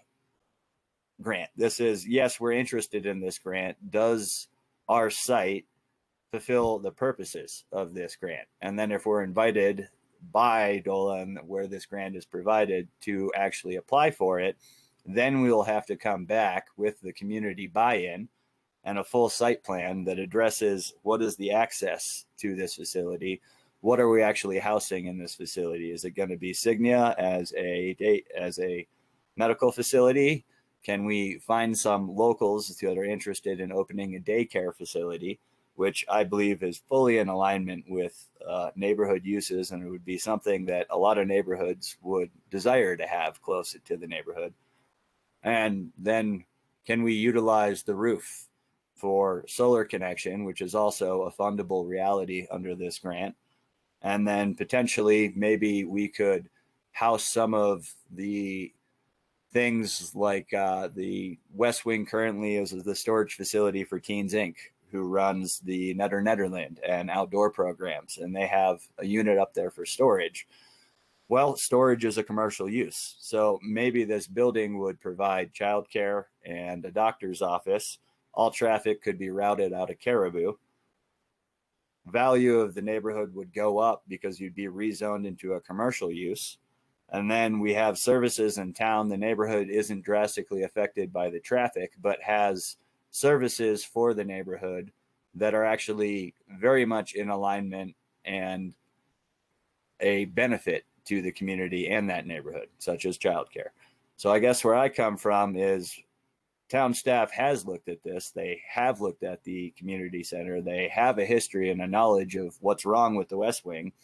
And the West Wing has not been dealt with because it has uses right now that serve the community right now. And to deal with the West Wing would be demolishing the West Wing and digging down into that hillside, potentially then having to close off Forest Road and potentially doing unknown harm to town infrastructure that's there in order to get deep enough to actually build a functioning foundation that we could put a facility on that would actually be new and be able to meet the requirements for commercial zoning. At the town shop, what we have is a brownfield site that's already leveled, already through the management process, and these funds would allow us to clean up that brownfield site and then construct a building which could be constructed in the character of the neighborhood to then house needed community things in such a way that it wasn't invasive to the neighborhood. So while hearing all the concerns, I'm definitely agreeing that, yeah, that's kind of going to suck for that neighborhood to have this facility dropped. It's going to suck just as much as it did for 3rd Street to have the affordable housing dropped right on them. And I think to a certain extent, as community members, we all need to decide, do we live in Nederland for the community, or do we live in Nederland for our own little personal piece of mountain heavens? And I know I go back and forth all the time as a trustee member here. My job is to look after the broader community with a 30,000 foot view. And so I say, I hear the public comments and I hear the potential problems with this site, but I personally feel it is a much better site right now with this grant funding. And I do believe that this will go through a much greater public process if we are invited to actually apply for the grant. Whereas tonight, we're just applying to be invited to apply for the grant. We're not actually even applying for the grant. So, and that brings me around. Thanks, Jonathan. But that brings me around. I want to dive back into this. What is the impact? This is for Miranda. The impact of us saying yes tonight is to pay, I've already forgotten the name, a grant writer to do the initial pre-application and to work with JVA on looking at this? Correct. And then yeah, and so we can still bring this back to you on September 21st, but of course we're losing time. And so if there was like a dramatic change in direction, that would of course be a concern. And so that would be applying for the pre-application on October 1st. We would hear back on that sometime in October and then spend, because I think the deadline is early December for this grant. December of next year. Oh, December of next year. So it would allow us to go through an extensive vetting process from there. Of course, I think Trustee Coombs Ismail did hit it where if offered to apply, walking away is never great because it could impact our chances for future grants with this funding source. So I do know that there's some split. Again, I also recognize the lack of time. And so we're looking more than anything for that direction and can bring this back on the 21st, but would ask that what we bring back on the 21st, we don't then just throw that out the window and give us 14 days to figure out a new plan. Okay. I just also want to correct one thing Jonathan was saying just about, because I know I've got a couple other members of the neighborhood on here. In terms of rezoning, I believe the discussion of rezoning is solely for the lot, the town shop lot. It is not Correct. rezoning the neighborhood. That Right. was my understanding as well. Yeah, okay. I maybe I just misheard you because I'm fading fast here. But I just want to be clear, we're not looking to rezone the neighborhood, just the one lot. And yep, do I have a motion to extend the meeting to 11 p.m.? So moved. Do we have a second? Julian seconds. Miranda? Mayor Larson, Yes. Trustee Coombs Ismail, Yes. Trustee Danforth, Yes. Trustee Taylor, Yes. Mayor Pro Tem Baumhover, Yes. Trustee Corvallin, Yes. Trustee Apt. Yes. Okay. So what we really are looking to decide is we're not looking to engineer a site plan or even really decide on what facilities. It's whether or not this board wants to move forward with the pre-application for this community grant in general. And secondly, at the town shop site, the town, the community center, or well, I don't want to say one, to say both. We can't do both, but or if we want to keep our options open as to which one. Because I mean, I certainly the West Wing were the engineering items that Jonathan brought up, the groundwater, the porous granite, etc. If that weren't the case, then that would be the ideal site. That would be a great place to hold all of this.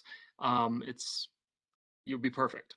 The town shop site is basically the only other town owned property that we have to even look at this. I mean, right over my shoulder, I'd be looking out at it right now, and I can understand some of the concerns of putting it in the neighborhood. I've talked about this for a few years now about the idea of, well, back when there was the affordable housing being put in there, about the ways to mitigate the impact on the neighborhood. Because the traffic question is certainly one that would come up, the parking. And we've kicked around ideas up to and including things like vacating that chunk of West 5th Street along the creek so that all parking, all access to the facility would be on the east side of the building, and there wouldn't be a way for people to kind of wander around and get back into the neighborhood, and would actually reduce the number of people that would come cruising through the neighborhood thinking they'd turned on to Caribou and wander into the dead end on West 5th. So I think there are engineering ways to do it. Certainly there's a lot of questions about whether it's the appropriate place for it. But it's a tough one. Others? Or if somebody would like to make a motion regarding just the Well, I just have one last question. Why is this being sprung on us so last minute? Is it just that we had no idea this grant existed? That's right. And somebody just found it recently? Correct. Yeah, we learned about the grant 2 weeks ago. So the day I mentioned it at the last board meeting, so I guess that's a little over 3 weeks ago, we've been exploring different options between now and or that time and where we are today. So it's been about 2.5 weeks. Okay, thanks.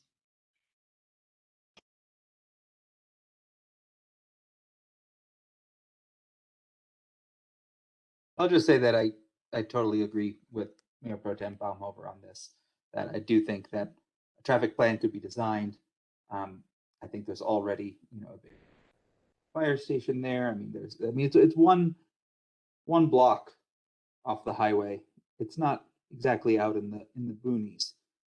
It's close to the peak to peak, and I think it is by far the best option that the town has to do what is I think absolutely necessary. This is something that we have to do.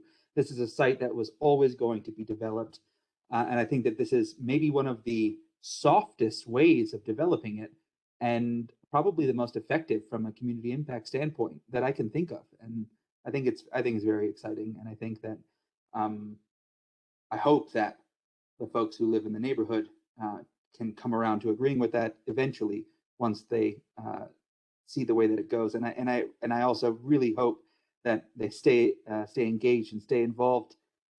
If we did by some miracle actually get this grant, or were even invited to apply for it, that they would be heavily involved in the entire process, from planning to execution, and that we built something that was really kind of pride of the town.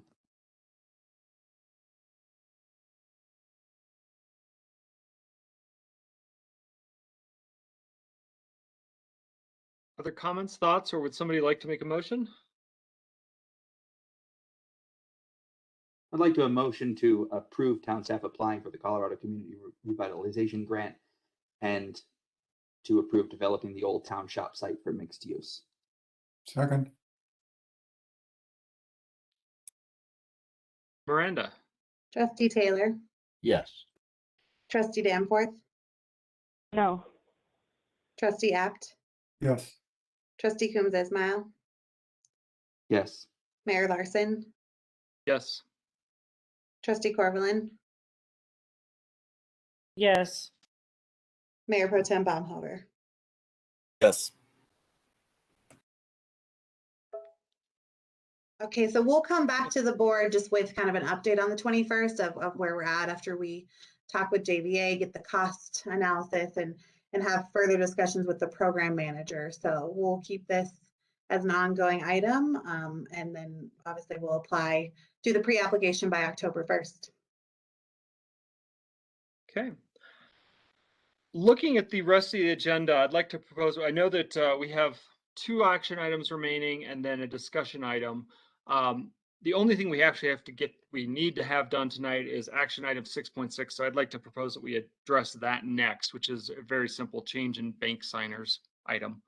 Just because that one has to get done, and the other ones we could push till next week or next meeting, because I believe 6.5 and 7.1 are both going to be longer items that we may not have time for this evening. So Miranda, would you like to introduce item 6.6? Mayor Larson, do you first want to, so because we publicly noticed the zoning limitations for cultivation, product manufacturing, testing, it needs to be postponed to a date certain. Right. So I'd like to move that we postpone item 6.5, the zoning limitations for cultivation, product manufacturing, and testing facilities, to the September 21st meeting. This is Trustee Taylor. I second that. Mayor Larson? Miranda? Yes. Trustee Taylor? Yes. Trustee Apt? Yes. Trustee Yes. Danforth? Yes. Mayor Pro Tem Baumhofer? Yes. Trustee Corvallin? Yes. Trustee Coombs Ismail? Yes. Yeah. Thank you for that reminder, Miranda. I forgot we had to do that date certain. So, bank signers. All right. So with Karen Garrity leaving, we need to change the bank signers. But how this works is that the board we need to have board minutes that outline specifically who will be the new signers. And then if these individuals are approved, I will then coordinate with them to have them sign the proper documentation. But what we are recommending is that myself, Mayor Larson, Trustee Coombs Ismail, and Trustee Julian Taylor are all approved as signers. I have already spoken with Trustee Apt and Mayor Pro Tem Baumhofer, who are current signers, and they are both in agreement that this change to trustee Coombs Ismail, trustee Taylor is appropriate. And so we're just looking for board to approve that tonight. I move approval. Second. Miranda? Okay, Mayor Larson, Yes. trustee Danforth, Yes. trustee Apt, Yes. trustee Taylor. Should I recuse myself on this? This is a technical question. No, you can vote. Okay, yes. Mayor Pro Tem Baumhover, Yes. trustee Corvallin, Yes. trustee Coombs Ismail. Yes. All right, so passed. Thank you, Miranda. And yeah, the last item on here is the building code, and I think it's got 30 slides or so of PowerPoint. So Miranda, this is do we want to dive into that in the next 20 minutes? Or? No, as town staff, we would still be able to meet our timeline if we also postpone that to the 21st. All right, then I say we postpone that. Does anyone have any other business? This is trustee Taylor. I move to adjourn. Second. We have a second. Miranda? Mayor Larson, Yes. trustee Taylor, Yes. trustee Apt, Yes. trustee Danforth, Yes. Mayor Pro Tem Baumhover, Yes. trustee Corvallin, Yes. trustee Coombs Ismail. Yes. So at 10:36, we are adjourned. Thank you guys. Great meeting tonight. Thanks all. Thanks, Thanks, everyone. Mayor. Have a good evening. Right.